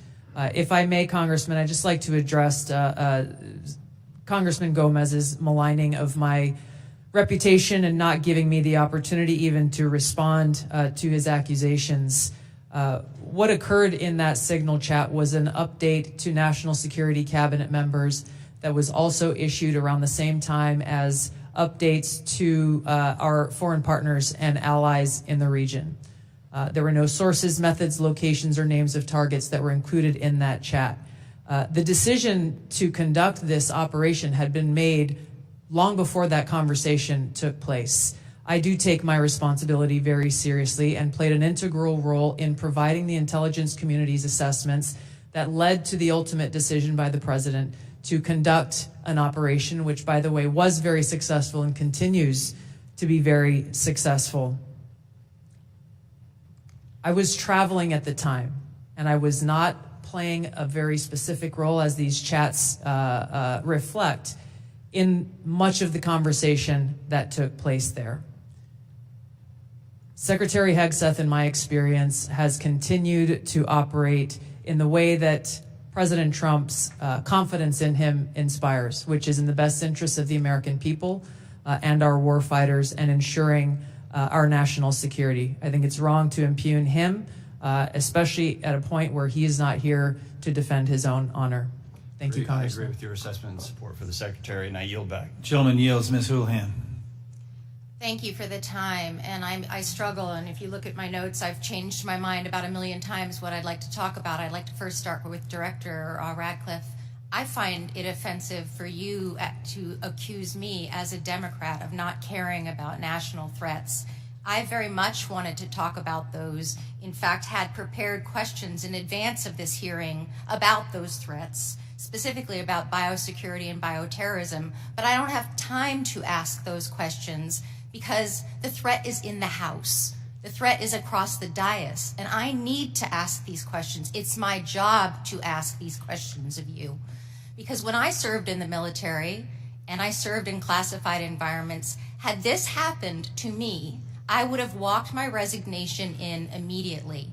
This is not okay. Communicating these sorts of things in Signal is not okay. Targets, times, those kinds of things are absolutely classified, and we all know it.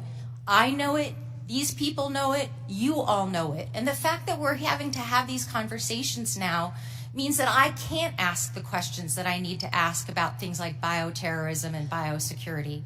And so I'd like to put you in check as well, sir, because you can't assume who I am any more than I can assume who you are, sir. I would like to move my questions, however, over to Director Gabbard, because you are the DNI. You do have an obligation and a responsibility. I'm going to speak to you specifically about the fact that you have spent much of your 40 days talking about the importance of making sure that we don't reveal classified information, making sure that we don't leak information. You're a former battalion commander in the Army. I don't think that you would have necessarily appreciated the kind of leaking of information that I believe absolutely did happen in this Signal channel and is worthy of a further investigation. In fact, this committee established something called 50 U.S.C. 3235A, and this committee, on a bipartisan, apartisan basis, requires you, the DNI, to swiftly notify Congress and the Intelligence Committee if you're aware of any sort of significant unauthorized disclosure or compromise of classified information, which I would argue this has all of the markings of being that. And so if you, as the DNI, see such a thing anywhere within your organization's purview, you have the obligation to begin an investigation to report back to us on that. Would this seem to qualify to you as something worthy of that investigation? Thank you for your question, Congresswoman. In this situation, Secretary Hegseth has the Yes or classification no? and You are the declassification DNI. authority over DOD information. This chat did not have the auspice of being a DOD chat. There's no such thing as labeling it as DOD. This was a chat amongst a great variety of people, and you, according to our law that we passed here bipartisanly, have an obligation when you think there has been a tangible, significant leak of information to instigate an investigation. Do you not think it's important to do such a thing? The National Security Council is investigating no? this inadvertent leak. And again, I point to Secretary Hegseth as having the classification. I would argue that classification Secretary authority. Hegseth, if he had the dignity that he needs to have, should be walking his resignation in, because I believe that his probably is heading toward being relieved of his duty based on what I think are significant and illegal leaks, most likely. I would like it if you would please commit to this organization that you will follow the law, and I would like it if you would also investigate what is likely to be more than just this chat. Because if there's one, there's more than one. If there's smoke, there's fire. Would you please obligate yourself and your organization to that investigation? Yeah, Congresswoman, yes, I will follow the law. Thank you. I appreciate that. And Director Patel, I learned just recently that you only heard about this yesterday, which blows my mind since I heard about it 2 days ago, and I'm just a low on the dais, junior chipmunk here. Did you really only hear about this yesterday? The exact timeline I'm not aware of, but yeah, I think it was yesterday or the night And now before. that another day has passed, do you Well, actually, it was the night before the hearing. Now that another day has passed, do you believe that it's now time potentially for the FBI to open an investigation into this? I'm not going to comment on that. Because you're the director of the FBI, you don't believe it's appropriate to comment on that? Because there's a process in place, there's an ongoing litigation, and the National Security Council is reviewing this matter. And I'm not going to discuss any open or closed That investigations. ongoing investigation, literally, the lawsuit happened today or yesterday afternoon, and the idea that you don't have an opinion on this at this point is frustrating to me. No, it's not. My I'm not final going to question, prejudge reclaiming any my matters, time, my and the men final and women of the question, FBI reclaiming my will time, reclaiming call my the time, balls and strikes. reclaiming my time, not sir. you. Sir, Mr. Chairman, I'd like to have... Gentlewoman's recognized. You have Thank 4 you. seconds remaining. No, I have more than You have that 2 because seconds Mr. remaining. Patel would not add Gentlewoman's time has expired. Mr. Stubbe. Thank you, Mr. Chairman. Director Gabbard, were there any sources described in the signal chat? No, Congressman. Were there any methods described in the signal chat? No. Were there any locations? No. Therefore, due to the fact that there were no sources, no methods, nor locations described in the signal chat, it does not make the discussion classified. Is that correct? That is up to the Secretary of Defense determination. The Democrats are obviously making the assertions that what was in the signal chat was classified and claiming that Secretary Hegseth put this war plan out to the world, which he clearly did not. Were there any names in the signal chat? No. Any targets? No. Any locations? No. Was there a unit name or location of that unit? There was not. Were there any routes described in the signal chat? No. Wouldn't an operational plan contain that type of information? Every operational plan I've ever seen has contained that information. Thank you. Shifting to the real threats to America, the southern border. Due to the previous administration's open border policies, they allowed over 10 million illegals into our country. And during that time, there was 1,511 terrorist-related encounters at land border ports of entry, according to CBP. As someone who fought in the war on terror, I find this deeply offensive that the previous administration would sacrifice the security and safety of the American people in the manner in which they allowed terrorists, criminals, and rapists into our country.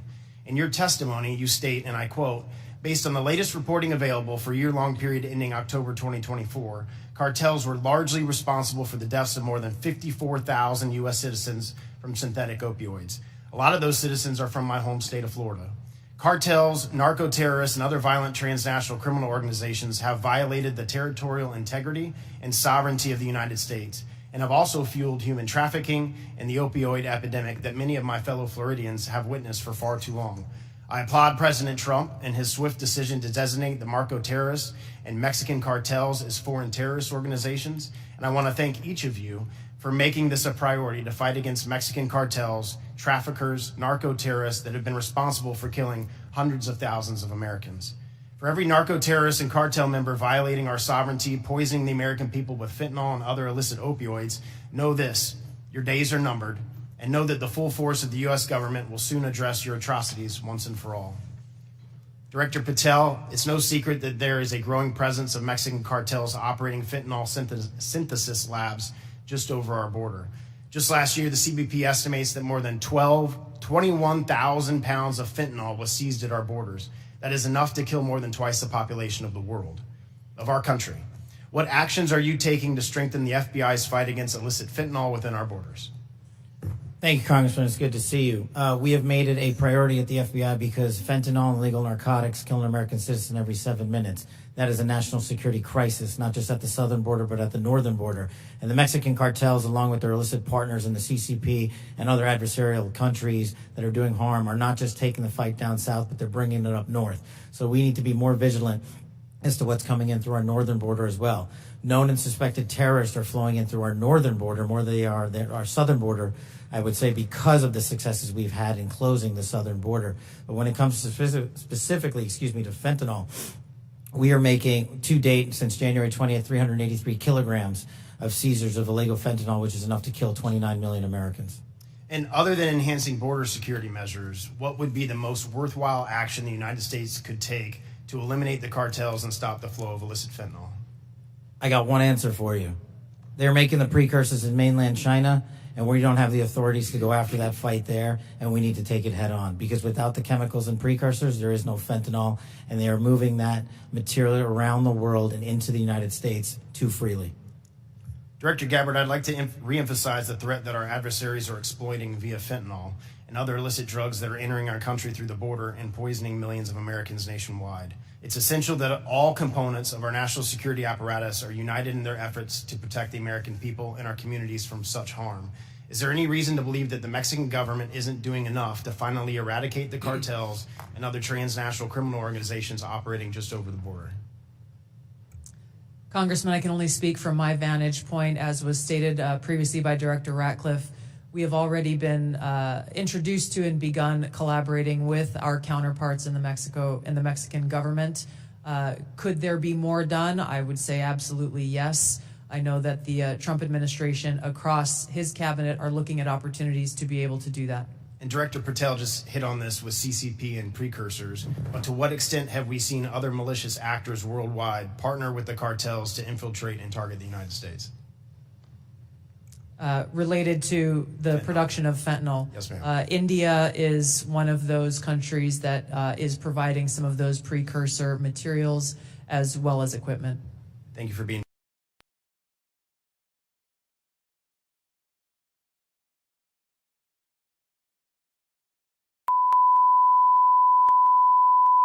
This is the primary audio circuit for the Reuters live service.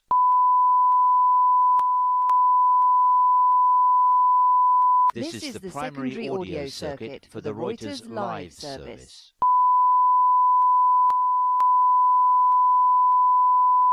This is the primary audio circuit for the Reuters live service.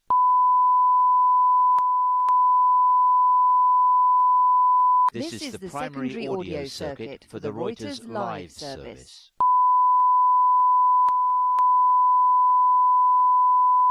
This is the primary audio circuit for the Reuters live service.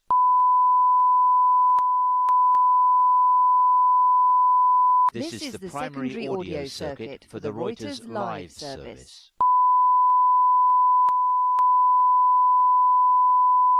This is the primary audio circuit for the Reuters live service. This is the primary audio circuit for the Reuters live service.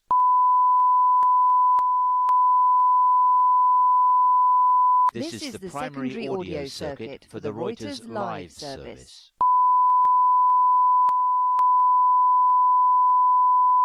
This is the primary audio circuit for the Reuters live service.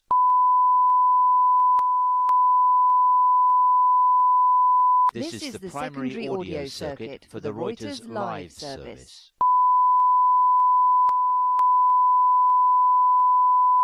This is the primary audio circuit for the Reuters live service.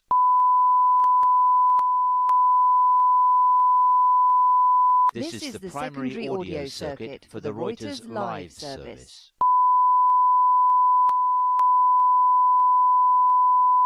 This is the primary audio circuit for the Reuters live service.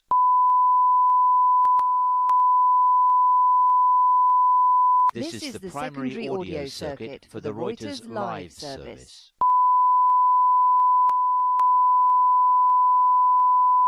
This is the primary audio circuit for the Reuters live service.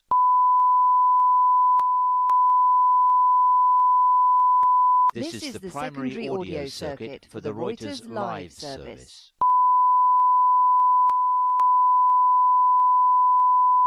This is the primary audio circuit for the Reuters live service.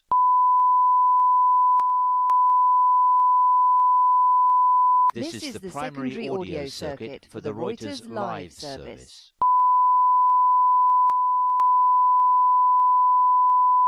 This is the primary audio circuit for the Reuters live service.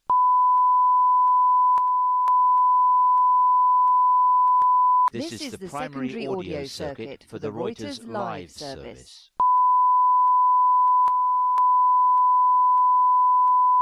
This is the primary audio circuit for the Reuters live service.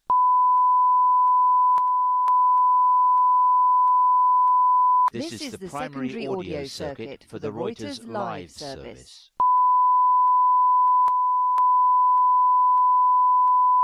This is the primary audio circuit for the Reuters live service.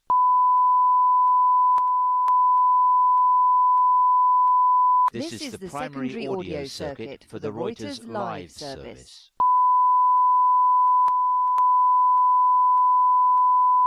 This is the primary audio circuit for the Reuters live service.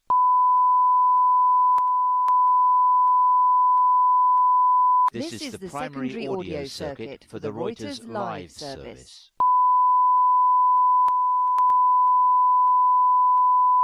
This is the primary audio circuit for the Reuters live service.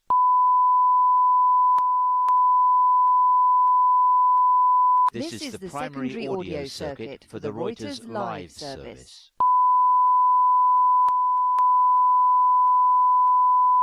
This is the primary audio circuit for the Reuters live service.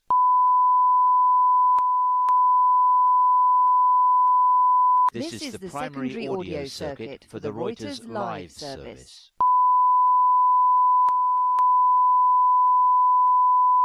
This is the primary audio circuit for the Reuters live service.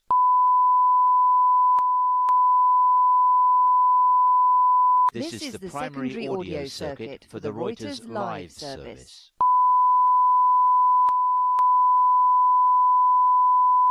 This is the primary audio circuit for the Reuters live service.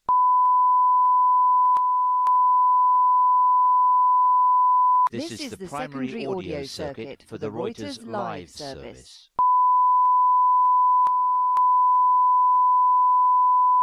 This is the primary audio circuit for the Reuters live service.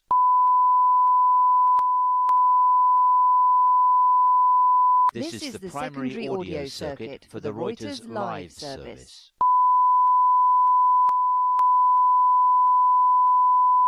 This is the primary